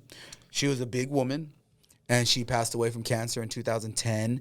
And like she was my hero, right? Like she was like my mom, like a single parent mom. And like, so then it was just like me and my brother and my sister, right? So like at that point I was like, okay, like, and we're dead cool, dude. Like you know, we're dead cool as fuck. Like we don't like going to hospitals. We don't like going to doctors. Like wait till dude. Shout out to my wife Tony, because she's the one that keeps like, because I would not go to a doctor like even today. But like it's you. There comes a point in time in your life, especially when you get to my age, like I think when you hit like 30, 35, it's like you got to start taking some shit. We're right there. You're right there. Yeah. But because it gets harder as you get older. Yeah. Yeah. We're starting to realize that. Yeah, that's true. We like for me, I take it as a lot of the times when you go to the hospital, like it's good to go and do your checkups, but man, it's also like they give you like this prescription for this and this prescription for that. But I'm like, for your back, I mean, why not do yoga, do something that can help you loosen up your lower back, and then build from that. But it's for me, it's the part of staying active. You gotta more because of the whole looking good thing. It's just for your own health.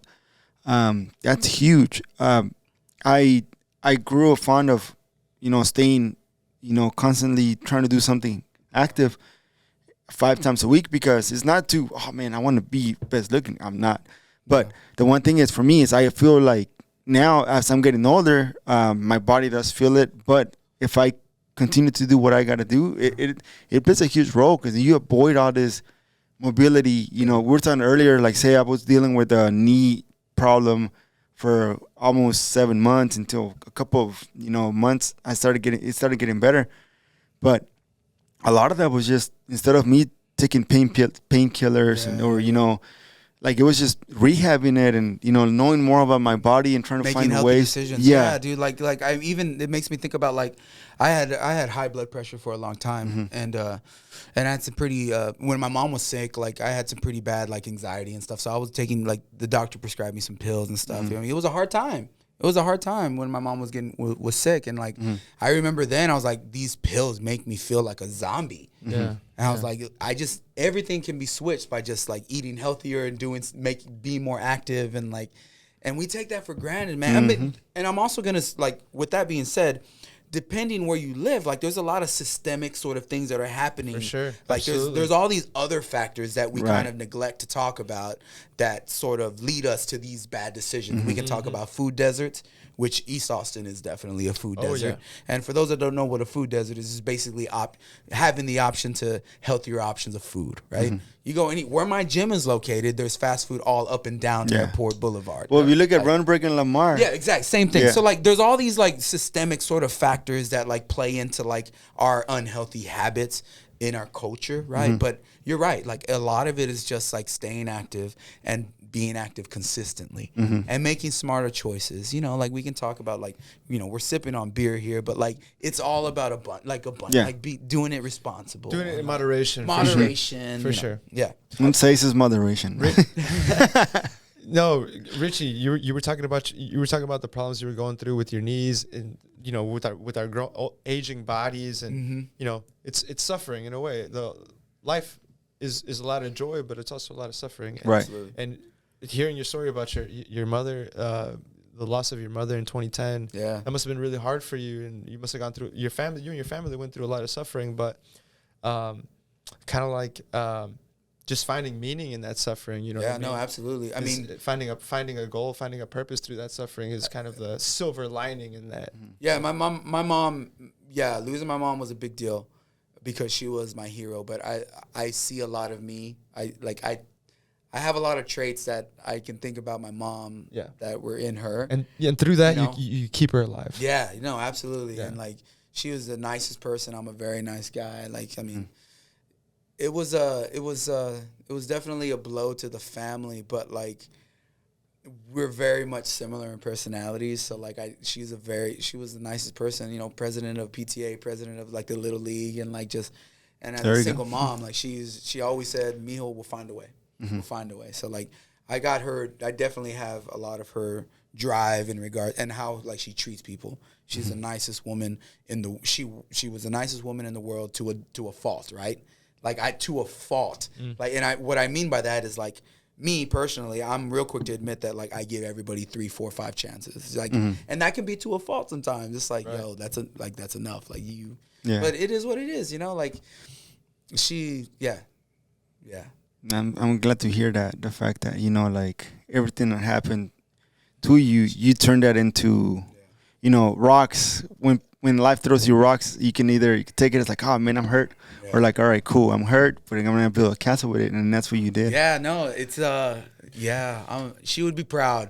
She would be proud. I think all my family still tell me. No, dude, and you know, we're all really proud in the community seeing what you've done, man. Thank you. And actually, I would love to hear about some of the engagement you've done with the community. I know there's some things that you're passionate about, some things that you are active member of organizations for. Yes, I'm very passionate about a lot of things, especially when it comes to community. I'm a big advocate of mental health. I sit on a mental health board.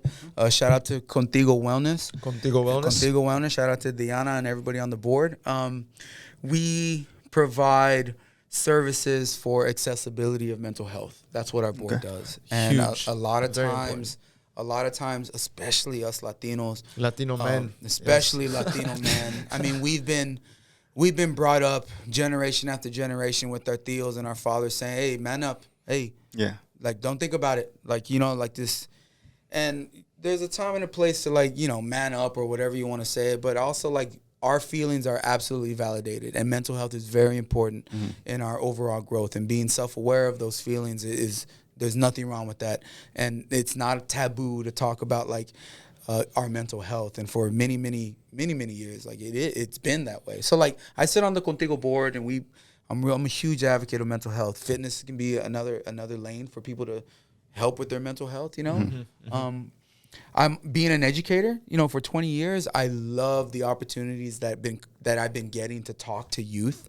Like, I love that, like, because that's my jam. Like, being like, and I'm glad that a lot of schools, middle schools, high schools have reached out, because I also get to bring staff and I get to bring trainers and I get to expose all these young people to people that look like them and the people that have done pretty well for their lives, you know, and also lived through struggle. So like I love like speaking engagements with younger students. Our gym is dog friendly, so like we got a ton of dogs. So like I love doing like nonprofit work for like Austin Pets Alive, for sure. Austin Boxer Rescue, because I'm a huge advocate for that, and all these gym dogs need homes. You know, there's a lot of dogs that need homes. Yeah, I got my cat from Austin Pets Alive. Yeah. Dude, so like, what else? During the winter storm of 2020, we partnered up with Mr. Natural, the restaurant on. We partnered up with them. And we provided meals to the neighborhood. We literally like provided all right, Mr. Natural, we stepped up. It's just like, it's my neighborhood. It's the East Side is like what I know. So and that's the beauty of it, because you're not some owner living on the other side of the country. No. Right there. This is the message for Elon Musk. FYI, bro. You gotta, and I think you gotta do what he's doing times whatever millions you get.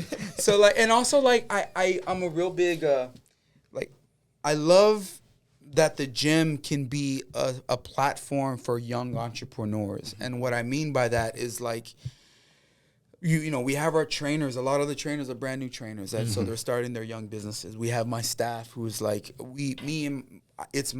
I feel like it's my responsibility to be able to help them get into a better place. Right. So some of the things that we do for like my employees, that I pay for them. If they want to be a certified trainer, I pay for their schooling. You know, if they want to go back to college, we kind of help them when we can. So like all these stepping stones, like for people to start their businesses, like I love doing that stuff, because I'm in a situation where we have this platform, we have this audience.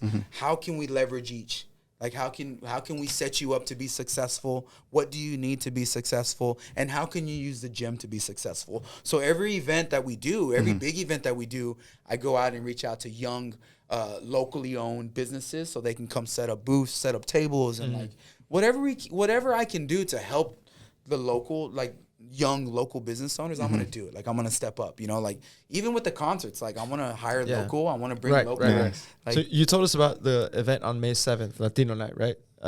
Anything else coming up on the books? One thing I forgot to mention, which is really big, and this is happening, and it happens every December. So like this is going to be our third annual one. We do a toy drive every December. And shout out to the Colongas. If you don't know who the Colongas are, the Colonga family is like the lowrider family in Austin. If there was like a lowrider family, they started it here in Austin.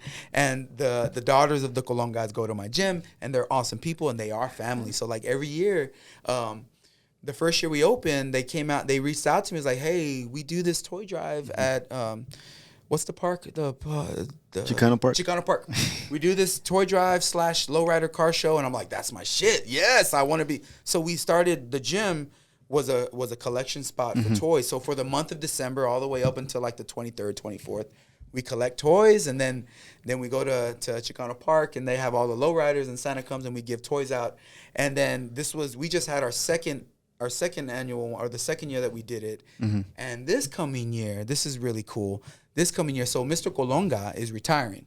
Like he's retiring, and he's kind of handing over the reins of the toy drive to me. So now it's gonna be now Lift ATX is gonna be like the sole. In partnership with like the daughters of the Colongas, we're the ones that are going to be organizing the toy drive in December. That's awesome. But outside of that, a couple of events that are happening. May 7th, which is in 2 weeks, Latin night at the gym. Cecilia and the Broken Hearts. Yeah. Mark your calendars, y'all. We're only asking for like a $10 donation, and it's not necessary. It's just that's what we're asking for, so we can get some money to the bands and the DJ. It's BYOB. The next big event, which is also really special, is happening June 4th, and that is United States Strongest. That's what the name of the event is. It's like what makes this event special is that it's being put on by like all of the local gyms. So like us, Big Tex, Factory, Liberation, Iron Volt. So like we're basically putting this huge event on together, which is kind of unprecedented, but it's basically we wanted to do this event to show that there is a really strong community, like fitness community. Like it's not all about like competition or anything. There's plenty of people in this city for everyone to eat. You know what I mean? So like we're putting on this big event, and it's with the Adela Classic, which is a bodybuilding show. We're doing a powerlifting show. We're doing a strongman show, and we're doing like the strict curl national championships. So it's just like this really cool fitness event that's happening June 4th, and it's being put on by all of us, which is nice. really cool. Incredible, dude. That's so when it comes up to like sometimes with gyms, a lot of the times testosterone and all this stuff. Yeah. It's but I mean, hearing that it's good because that shows like everyone wants to work together. Like you said, at the end of the day, it's everybody's gonna get to eat. Yeah, that's one of the things I've realized since I opened the gym is like, I didn't know what to expect. I didn't know. I'm a new fish in this fitness industry. I have zero experience in the Austin fitness industry, and one of the things that was really that happened really quick was the amount of support that I got from other gym owners. And I was like, wow, that's kind of strange. Like usually like in business, you kind of expect like this cutthroat Some type sort of animosity between other competition. Yeah, man. But shout out to like Rob and Esther from Big Tex and Lori from they're cool Liberation. people. I've met them a couple of times. Like they were the first ones to reach out to me and be nothing but supportive, and that was needed, especially trying to navigate these new waters of the fitness industry. And then the more and more you kind of understand it, you're like, one, it's not that big. Like the fitness, it's a very small community. Everybody kind of just knows everybody, and two, it's a very supportive community. Like it's strangely supportive. You know, like don't get me wrong, everybody has their lane. Everybody like knows exactly like but you realize that the city is big enough for everyone to be successful. Everybody. And like and maybe that doesn't happen in other areas, but I know in Austin, like the experience that I've had with opening the gym, it's been nothing but supportive, and like I'm so grateful for that. That's good. You know? Yeah, even like with photographers, I've felt the same way with people that do photography. That I mean, I started literally 6 months ago, and a lot of that is just everyone's like, yeah, man, like, you need any questions, any help, let me know. Yeah, it's crazy. I mean, that's not good. Crazy. It's just like... It's unexpected. It's unexpected. Right? It's unexpected. Like, you don't expect people to just be helpful right out the gate, especially with, like, a new business, a new gym. Like, and I think if more people knew that, they would be more bold of actually trying something. I agree. I agree. Just trust your community. We live in what I think is a special city. Growing, a lot of creatives, very creative, and honestly, I think most people, for the most part, they want to see, they want to help. So it's good to hear that from you and in your industry. Yeah, I'm very grateful for that. I'm very grateful that it's been a positive experience with the relationships that I built with the other gyms and other people. Like that's a blessing, man, because that normally doesn't happen. Like, or at least. I didn't expect that to happen, so it was always a blessing. One thing I wanted to touch on, man, we've kind of talked around this, and I think Austin is known as a less diverse city, kind of a white city compared to Dallas, Houston, San Antonio, and we talked about when I went to your gym, the experience that I had. It was diverse, it had culture, it had music, people with different backgrounds, and how do you see this vision growing in a changing East Austin environment? Yeah, like it's a very good question. It's a very hard question, right? Because East Austin is changing rapidly. Even next door to it, literally right next door to us, they're Springdale Greens. They're building that huge, it's like almost huge development, 800,000 and squares. it's gonna be beautiful, and there's gonna be trails, and there's gonna be offices, and like it's just, and then across the street they developed that new place a couple years back. Like it's a very interesting thing, but. It's a hard question to answer. Yeah. Because I can't predict the future. I cannot. But what I do know is that for however long, like, Lift ATX remains in the East Side, like, for however long, I'm going to do everything I can to, one, keep it there, and two, continue to provide a safe space for, and to let people know that, like, this is a safe space for East Austin, like, straight up. But, you know, you never know. Like that, our location is prime real estate. It is prime. It's absolutely prime real estate. So, like, I'd be lying if I didn't say, like, I'm already in conversations and thinking of, like, what's our plan B? Like, what's going to happen in regards to expansion? What's going to happen in regards to growth, like long-term growth? And there's things that, like, we've been talking about that that are kind of in the works. But, like, I think at the end of the day, like, I think it's going to be important for me to make all efforts to make sure that this remains an authentic space. It remains a welcoming space, an inclusive space, and Austin's changing like crazy. It's even so, like the population at the gym has changed rapidly. And that's not a bad thing. It's just like, that's just what it is. Yeah. It's just a reality. It's just the reality of it, you know. But I want to continue to make it affordable for everybody to access. Accessibility for me is very important. It's a hard question, man. No, it's a tough question. It is, because of everything that's going on, especially when it comes up to like real estate and it comes to inflation nowadays. Man, I was talking, like, I don't know how, like, the thought of like somebody out of high school who just wants to leave their city and come to Austin, like, that can't happen anymore. Nah. You kind of get what I'm saying? Like, no, it's like it's not a viable thing. It's not a financially, like, it's just crazy, man. Austin, it's a beautiful city, but it's becoming a very unaffordable city for a lot of folks, and especially if you like own here. Yeah, it's a bubble that eventually I feel like it's gonna burst, and hopefully it doesn't burst in the wrong way. Yeah, good question, man. I wish I had a better answer, but you don't have to dig that far into the history of Austin to know that that East Austin, you know, was a place that was kind of a forced creation. Yeah. In that they redlining everything. They redlined it. 35 was the biggest cultural demographic divider. Yeah. And they sent our people there, and now it's becoming such a thing where it's prime real estate, and these areas that were once, you know, kind of minority communities are now being fought back against in the sense of with different investments and different development happening there, and pushing our communities away from there, which is kind of sad to hear and sad to realize. But hearing your story and hearing your conviction is awesome, dude. It's awesome to hear that you're a stronghold. Dude, I'm a very passionate person, and I really, really care about the East Side community because I've literally seen the changes. I can only imagine what somebody who was born and raised in the East Side thing. Like my best friend who I've known for 20-something years, Heck, like at Heck to Heck, that's my homie. That's my homie. He's kind of like short hair. Yeah. He's friends with Cisco. He knows Uzi, Izzy. He knows all those guys. But born and raised in East Austin, born and raised in Montopolis. So like that perspective has got to be even more so than mine, right? Yeah. Like I've seen the last 20 years, and what you said reminds me of a couple of things. My orientation, you know, this is the year 2000. So my freshman orientation, they said, you don't want to go to the East Side. Don't go to the East Side. I remember those talks. Don't go to the East Side. What? Like you just don't. That's where you don't want to go, right? Yeah. So that reminded me, what you were saying reminded me of that. And then not only that, like, you know, fast forward 2 years, and I moved to the East Side, and the neighborhood, the current neighborhood that I live in, that me and my wife live in, we bought my house in 2008, 2009, and I live on a horseshoe street. And in those days, back in those days, you know, 12 years ago, it was all African-American, old school families, OG families. Yeah. All African-American on my street, and now there's only like 2 families left.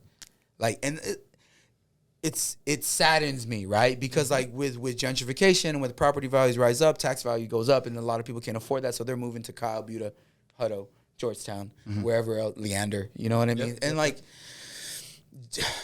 yes, Austin is this beautiful city.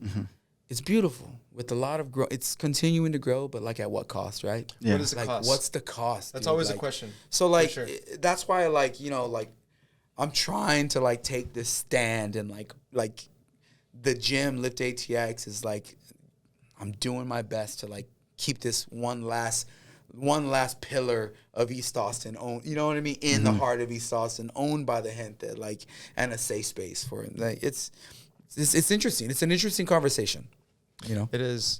And I hope everyone that hears this is not familiar with the gym goes out there and checks it out and see, Right. supports this type of place, this type of business, because these are things that are fading from Austin. I look around and I see. I agree.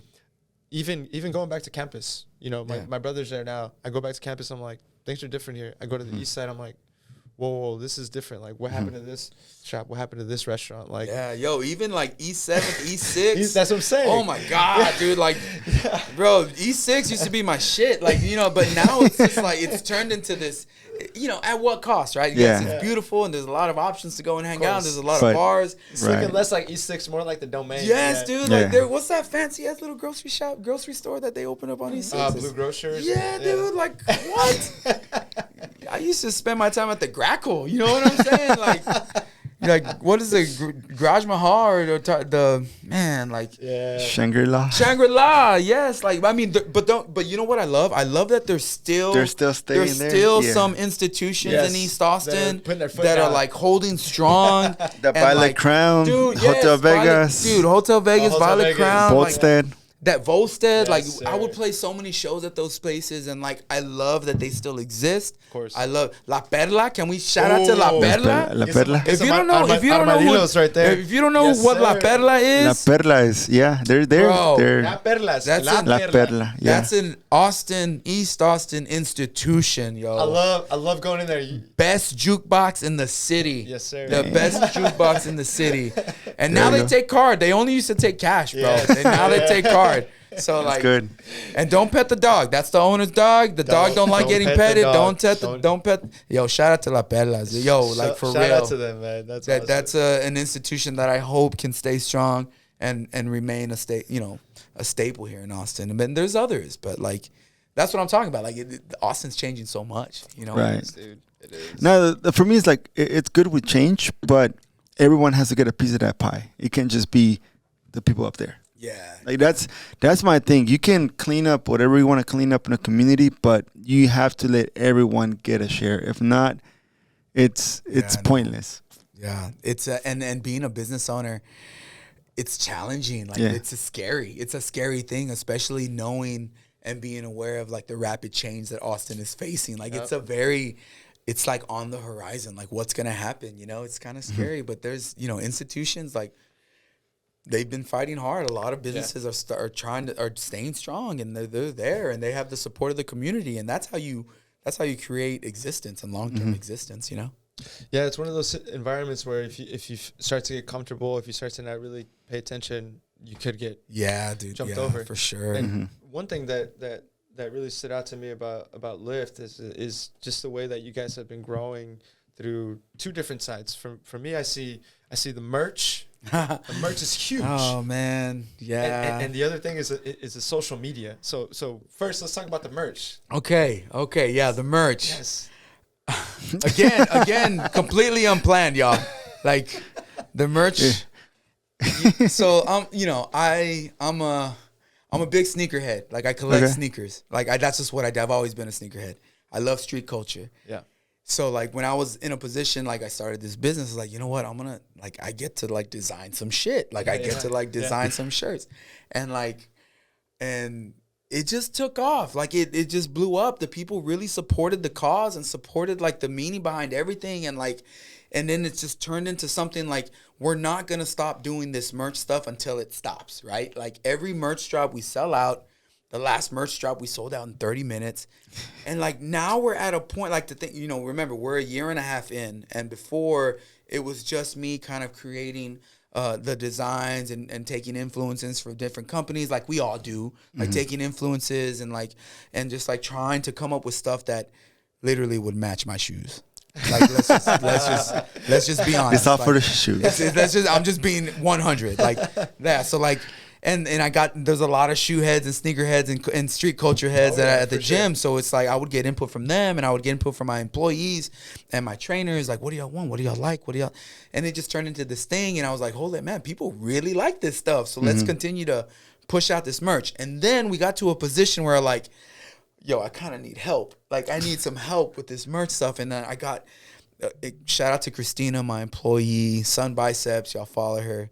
Like she was a blessing, man. She's a creative. She's an artist, kind of like me, and like our brains together. I was like, hey man, like you want to design some shit? Like, why don't you help me? I'm always looking to take some load off my back. And then so she designed a couple of shirts. I was like, yo, this is dope. And then it just now she's like literally like one of like the main designer of all the merch. So like, but we're lucky to be in this space where like we're at a point where like she's my designer and like and then of course we use social media, and social media is a whole other monster. But in regards to the merch, I'm so grateful for all of the support with the merch, because like the every shirt that we sell, that allows us to add to the gym, to fix, to upgrade, to change, to invest right back into the gym, because that's what I do. Like all that money, and that's why we've been able to grow so much and get so much new equipment and like sure. Yeah. So like that's because of the merch, and it is what it is. Like anything that breaks,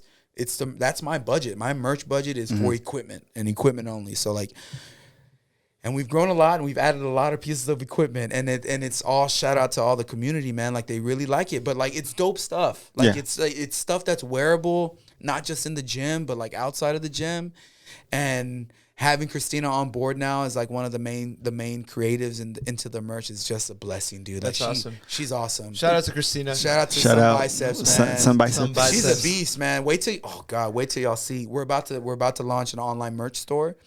Are you gonna drop any tanks for men? Yes. Summertime is coming. Summer for me, I work from home, so my suit for as an accountant is tanks and workout shorts. Hell yeah. We got some in about a couple weeks. We're dropping a bunch of new shorts, like shorts and like tops and like. But we're gonna put a lot of effort into our online merch store, because people have been wanting to be able to, and the merch store is gonna be different, completely different than what we've ever done in the gym. It's gonna be much more higher quality. It's gonna be crazy designs. Like literally, you're gonna see firsthand like, okay, wow, this is very different than what we're going to be selling in the gym.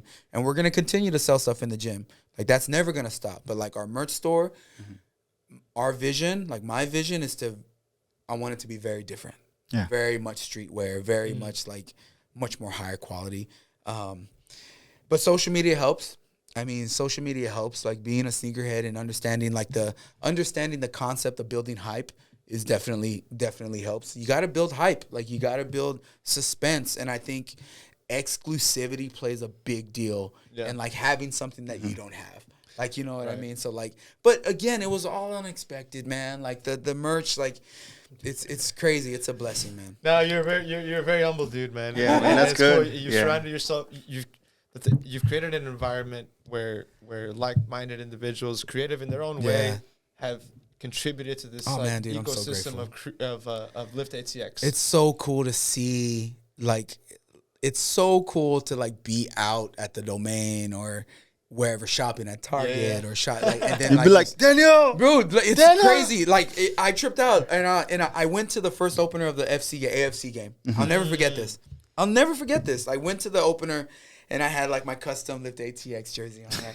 And I'm walking with my wife, and it's packed, like it's the very first game. At capacity, and like I'm walking, and then like multiple people were just like, "Hey, you're that guy. I haven't been to your gym, but I love it." And like my wife is tripping, because a lot of times I'm be like, "Yo, thank you so much for supporting." And then we walk, I was like, "Yo, I have no idea who that was." So it's very surreal, right? Like it's very surreal to just like people. Members will tell me, he's like, yo, I was at the mall, or I was like at a movie, I was eating at a restaurant, I was here, I was there, and I saw Lift ATX. Like, that's crazy, man. Like, it's just like, it's really cool to hear. It's really cool. It's very surreal, and we're not going to stop. Like, we're not going to stop. That's awesome, dude. Yeah. How many free drinks and shots have you had when you go to the Domain? Bro, I'm an old man. I don't be going out. What you talking about? I'm an old man, dude. Like, I go out maybe 3 times a year. That's it. Well, those 3 times a year. Yeah, I get like, it's funny. Like a lot of people, it cracks me up, because like for my birthday or for like our year anniversary or for like Christmas or whatever, members will bring me gifts, and a lot of times they're bottles. Like, there's like bottles of tequila, bottles of vodka. And it's like, and like, y'all think I'm an alcoholic or something? But like, But it's nice because I keep it in the gym, and we always have like Cheeseman Fridays or like there we go. Or like opportunities for like members to just chill and drink. So like you can always find like a nice chest of alcohol at the gym. I might just get a membership for a Cheeseman Friday. Dude, I'm telling you, man. Like we haven't done one in a minute, but like when we first opened, it was a thing. Like it was like, hey, nah, Friday we're Cheeseman Friday. So like after we close at 10, we would just sit out on the turf and just like drink and Cheeseman. You know what I mean? What a concept! Yeah, I know, right? mean, like it is. You know, it is what it is. Fun, and that's just another way that you build community. You know, That's and good. it's like, you know, it goes back to just being authentic. It goes back to like providing platforms for people to build relationships, providing platforms for people to build community. When it feels real. Yeah, and you know what? One of the best decisions I've ever made with the gym is adding picnic tables. I'm not even kidding. Like adding picnic tables for a place for people to sit. And, Right. And dude, these that are was a these game are changer, man. nice size. Yeah, they picnic have to tables. be. You see some of the big they're not guys? like the little No. tiny picnic tables you're used These to. are like pretty big. built. These are for big. These are for big. They're very specimens. well reinforced. Yeah. We got some big dudes. Yeah, and instead of 2x4, it's like 4x8s or something like they're that. like they're reinforced. They have to be. One thing. Speaking of platforms, I know that you guys have been growing on YouTube. You got you got a creative director that's like going wild, man. Talk to me about my boy Silos. Dude, shout out to Los, man. Like shout out to Carlos at Fotos Gallegos. So man, what a character. He's insane, dude. But you know what? You need people like that Yes. around. Yeah. Yes, Like you you do. need, and for a lot of people, it can be too much. But like sometimes it's like, yo, this kid's got way too much energy. But for the gym that we have, you can't duplicate a Lowe's. You can't duplicate the amount of positivity that he brings to the table. You can't duplicate the amount of like him hyping you up. That's good. Because he just has this energy that's indescribable, man. And like so at the beginning, the social media started with just me. No playbook, no anything. Even to this day, like I'm being absolutely honest, like I don't give a shit about like followers. Like I don't, that doesn't do anything for me. I'm an old man. I always say I don't care about that stuff. So like there was no playbook, there was no template on how to do this social media. So, but the one thing I did know was that like whatever I decide to do is going to be authentic and it's going to be me and it's going to be my personality and I'm going to show things that I like of the gym. And like, so that was the playbook. The guiding principle. Yeah. It was simple. It was like, I'm going to do what I think is funny, what I think is good, what I think people want to hear, not giving 2 cents about what people are going to say. And believe me, they say a lot. And then we got to the point, you know, we were able to get into a position where it was like, yo, okay, it's becoming a lot. Like we don't have a TikTok. We don't have a YouTube. All we have is IG and Facebook. But I don't even really have a Facebook because everything I post on IG automatically goes to Facebook. Yeah. Excuse me, this is pinche cerveza. Sácala. So like we were lucky enough to be in a position where Los was an employee first. Like he worked at the front desk and he worked just as a regular employee. And he was cold with the camera, so he would take pictures. He would take pictures, and I knew it from the beginning. I was like, "Yo, this kid's special. Like he's a talented kid. Like he's a. I call him a kid. He's not a kid, but like everybody who's he's like 38 kid. Like, no, everybody who's like 20 years younger than me. But like anyway, so like I knew that Los was a very special, creative, talented guy, and I was like, man, somebody's gonna scoop him up. Like it's just a matter of time before a company hires him. And we basically, I told him, me and my wife told him, I was like, Los, look, I want you to do, like, we got to get to this number in order for us to be able to give you this opportunity. Right. Once we get to this number, we're gonna talk. You know what I mean? And like we got to that number, and it was like, okay, these are the things that we don't have. We don't have a YouTube. We don't have a TikTok. And we need an in-house photographer. And we need somebody that's going to be on the merch. And it worked out, man. Like, and it's so nice because I also didn't really understand how much work it was going to be. So Los weekly does the vlog. There's a vlog every week. Yeah. And he has, and I love it because he has his own vision as to like what it's going to be. And like that takes off, like, you know, pressure off me. So like, but like having him around with the camera, it took some time to get in. Obviously, I love talking. Obviously, like I'm fine with talking and fine with like whatever's. But like it's a lot of work having him like, all right, dude, this is what we're gonna do today. We're gonna close out this like what do we got? What do we got going on today? And it's because he'll just pop up out of nowhere. Yeah. And like you got to be ready. You got to be going. Yeah. But like It's showtime. yeah, he handles our YouTube. He handles our TikTok. He handles all of the merch. He handles all of our creative direction. And yeah, man, he's cool with it. So like The content that I've seen has been really, really special. it's man. nice, man. And you can see like if you go to the page, he's got his touch. yeah, if you go to the page, you can see when Carlos started. Yes. Yes, He's got his touch. you can literally see like, okay, this is all me, no fucking like no direct, and then all of a sudden you see this beautiful like, this organization of like, Yeah. so that he's killing it, man. It's good how you said earlier. It's you don't do it for the followers. You do it. I don't without carrying anyone, I don't care and about that's that stuff. Yeah. Like, I mean, my employees and Los and everybody else that I'm surrounded by, they're like, hey man, you got a lot of followers. Like, I don't really care about that stuff. Like, it's awesome and like, and I'm grateful for it. But like, it's not a big deal. The ultimate thing. It's not right. like what it is. Like, I also love the fact that everything that we're doing with the gym is getting documented. That's like, good. that's really cool because like, no matter how long this thing lasts, like at least You're leaving an imprint. they're going to be It's- archived, and I'm going to be For able sure. to go back and be like, oh shit, we did this. we That's did this. badass. So that's really Yeah. cool. It's the biggest reason that we do what we do here. Mm-hmm. Yeah. The podcast. We want to create that mark. Yeah, to look you want back to leave on. something. Leave Like, something, you got to. leave something, right? Yeah, and like, again, like, you cannot. People need a person like Los around because like he's just a lot of fun and he's so much positive stuff and like and he's a talented guy. Shout out to Los. Shout out Shout out to Los. And then when you add him with Christina, who's the designer, and like all creative these director, and designer. me, like it's a good team. It's a good yeah. Good No, it sounds team. great. That's good. And I look forward to providing. I look forward to showing the community what we have in store for y'all. Like good. y'all are, I'm excited about it. We're Well, excited. we can't wait to see, man. And, yeah. and really, I'm so happy that you got a chance to come out here and, Yeah. and give your story and talk I to appreciate us. it. Appreciate it. Thank yeah. y'all. This has been awesome. This has been dope. I man. love like the conversations, Oh, man. yeah, for sure. Like, That's our I goal. love it, man. For sure, man. Our goal is to give you beer and just talk. Yeah, dude. Just let And it go. that's the way it should be. Let it roll. And thank you. I wanted just to touch on a little bit of the closing question of the day. We always want to leave a little question of the day for our viewers and everybody. Lift ATX, community and strength and community. Yeah. What does strength mean to you? Oh, strength. Strength means to me, the first thing I thought about is mental strength. That's the first thing that comes to mind. And again, like I'm a big mental health advocate. So like mental health comes to mind. Grit. I don't know, like the word grit comes to mind. Life is hard. Challenges are going to happen. You're going to fail. A lot of things are going to knock you down.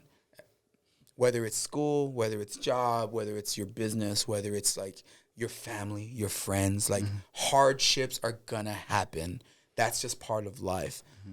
But if you have grit and you go through these things and you come out on top, like you're just gonna end up a better person in all of those aspects. So like grit is very important to me. And grit to me equals strength, equals mental strength. Strength in the fitness community for me is relative. There are just some strong fucking people in this world when it comes to strength. Like when it comes to being strong, there are just some naturally just strong people. And everybody's strength, it's all relative. Like what's heavy to you might not be heavy to somebody else. But I think strength is I'm just thinking of like going through life's hardships and coming out on top, like getting knocked down and what, because it's going to happen. Life can be dark. Like you can go through really dark times in your life, but if you're able to have grit and if you're able to like come out of it on top and identify and be self-aware of your own emotions and your feelings and be able to channel those emotions and feelings in a positive way, and you're able to surround yourself with positive people and keep your circle small, that's strength. Like that'll help you get stronger. That'll help you build your strength. So yeah, that's what comes to mind. Well said, man. Well said, man. What about you, Koke? No, I was actually man, you said it perfectly, man. Like grit. Yeah, it's grit, man. Grit. Pushing through it, life's hardships. But then I also go back a little bit to the motto of your gym, you know, strength of community and strength. A lot of times, you know, we're hit with these hardships and obstacles, and many times we can't do it on our own. No. So we have to rely on our communities, and you've mentioned it many times throughout this talk that you've had a network of people, of family, friends, of community in the industry that have helped you one way or another and have allowed you to get to the point to where you are now. So there's a lot of value to that. And I want to commend you, man, on everything you've done, and the honesty and the authenticity you've shown in just being yourself and just being in touch with what's going on. You know, a lot of times, like we touched on some of the stereotypes in our like, you know, masculine Latino community, like where you have to just man it out. Like, man up. But many times you have to fall back on the community, fall back on your loved ones and friends, and open up to what you're going through, the hardships we're going through. So, and it happens, man. Like the support system is so important, and like, oh man, I can talk about it more and more. But like, even starting a business, like the amount of sacrifice, you sacrifice a lot. You sacrifice a lot when you choose to open a business. You sacrifice time. You sacrifice relationships. You sacrifice friendships, especially during like COVID, especially during like all these strange political times that we still live in. We're never gonna get out of it. But like, when you're focused on like, my baby is the gym, you know, like, and that's my focus, and my focus is building a community. But you give up a lot. You know, like there's a lot of sacrifice that comes with that. And especially as that business grows and grows and grows, you sacrifice even more and more and more. So to bring it back home, it's important to have a very supportive circle. Like, and the more and more that you sacrifice, the more and more that circle probably is going to get smaller and smaller. Like the more and more that you give up. And sometimes you sacrifice friends, sometimes you sacrifice family, sometimes you sacrifice relationships. Sometimes it's just a lot, and it's a lot to think about, and it's a lot to navigate. But like, it just shows that it's so much more important to have a positive support system. Like, you gotta have it. You gotta have it. Yeah, I think like for me, strength is when knowing to put yourself in the uncomfortable situations that are gonna make you grow. Yes, and having people in your circle that are going to tell you no, not yes people. Not just yes people, because that's easy to do. Like you need checks and balances in yourself. You need people that you trust their opinion, you trust their especially people like me who are big idea people who like have these visions of like doing all these big things at my gym. I need people to be like, Daniel, are you sure that's the smartest decision? Like, are you sure you want to? Have you thought this through? Like, I need people like that because like sometimes my brain is just like too much big picture. But again, it comes back down to your support system and to have people in your corner that are going to be real with you, going to be honest with you, you're going to be able to, that are okay and comfortable telling you that's a stupid idea. You know what I mean? Like, that's important, man. That's like, it's so important, especially in starting your own business, any business. Well, that's great, man. I think you touched on a lot of important aspects, including some parting words on people trying to start out something on their own. Yeah, man. Be authentic. Be authentic. There we go. So have your support system. Keep your support system small. Be authentic. And I say that all the time, and that's all I keep saying. Like, if you're passionate enough about something, then you can make it successful. If you're passionate enough, it's gonna take work. It's gonna take drive. It's gonna take all that stuff. You need to become an expert problem solver, because that's what happens. You just solving problems all day. But I think authenticity is a big deal, at least for me. Like, I think people really fuck with authenticity, and I think people really gravitate towards authenticity because they can read the bullshit. They know when somebody's BSing. They know when somebody's lying. And I think another big thing is know your weaknesses. Know the parts of your life and the skills that you lack, so that you can get people in your corner that can help you with those skills. That's very important, because there's only so much a person can do. There's only so much that I'm capable of doing in my brain. And like, it's important to to be self-aware of your weaknesses. It's important to like know where you lack so that you can find people that are going to support that and that can help. You know what I mean? So, hell yeah. It's good. Well said, Daniel. Thank you. Man, This has been a great episode. It's been a very good Dude, episode. I've had so much fun, man. Dude, like, hey. I appreciate you coming Yeah, by. thank y'all. This Thank you has been for. great. I hope you enjoyed it. Dude, I've had a blast. I've had a blast. Hey, Thank you thank so you. much. I think our guest director did great. She did good. There we go. And any inputs or outputs? See? Those are the kind of friends you need. All right, There you y'all. go. So please be sure to follow, Yeah, like, and subscribe to Otra, por favor. We appreciate you guys for listening. We appreciate all the feedback we've gotten from all of our friends and family and people that just give us a shout out. Shout out to this man, Daniel Hinojosa. Look out for Lift ATX. Yo, y'all follow us, man. Come Let's through. do Come it. through. Yeah. If you ever need to get a hold of me, like I'm the run that runs the IG Yeah. page, shoot me a DM. Like follow the page. Where's the gym located at? Yes. The gym is located in the heart of East Austin on the corner of Springdale Road and Airport Boulevard. It looks like Okay. it's inside of a car lot because it's inside of a Yeah. car lot. Inside of a car. So it's right there on the corner. It's inside of a car lot, but like our building is on the left side of the building, and yeah, come through, man. Follow us. You know, check out our YouTube channel. Like we're like on episode 11 or something. They come out every Wednesday, and yeah, All right. It's been We're fun. gonna check it out, man. Thank you. And before we head out, I just want to also say shout out to the Murga. They released their all of the songs that are in the stadium. Oh, that's right. They are actually on Spotify. So Kurt Lammers actually came up with a great idea before everything started, before the first game, and wanted to bring it in here. So now every song that you hear there is gonna be there in Spotify, so you can check it out. And everyone that plays in the Murga and Los Verdes, just keep going at it. So a lot of it is just community involvement, and I think for me that's a key. That's why I like being part of them. But Otra por favor is there as well. So thank you for everyone that's listening.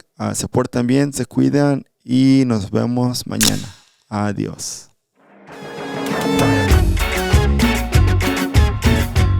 Esto es Otra por favor. This is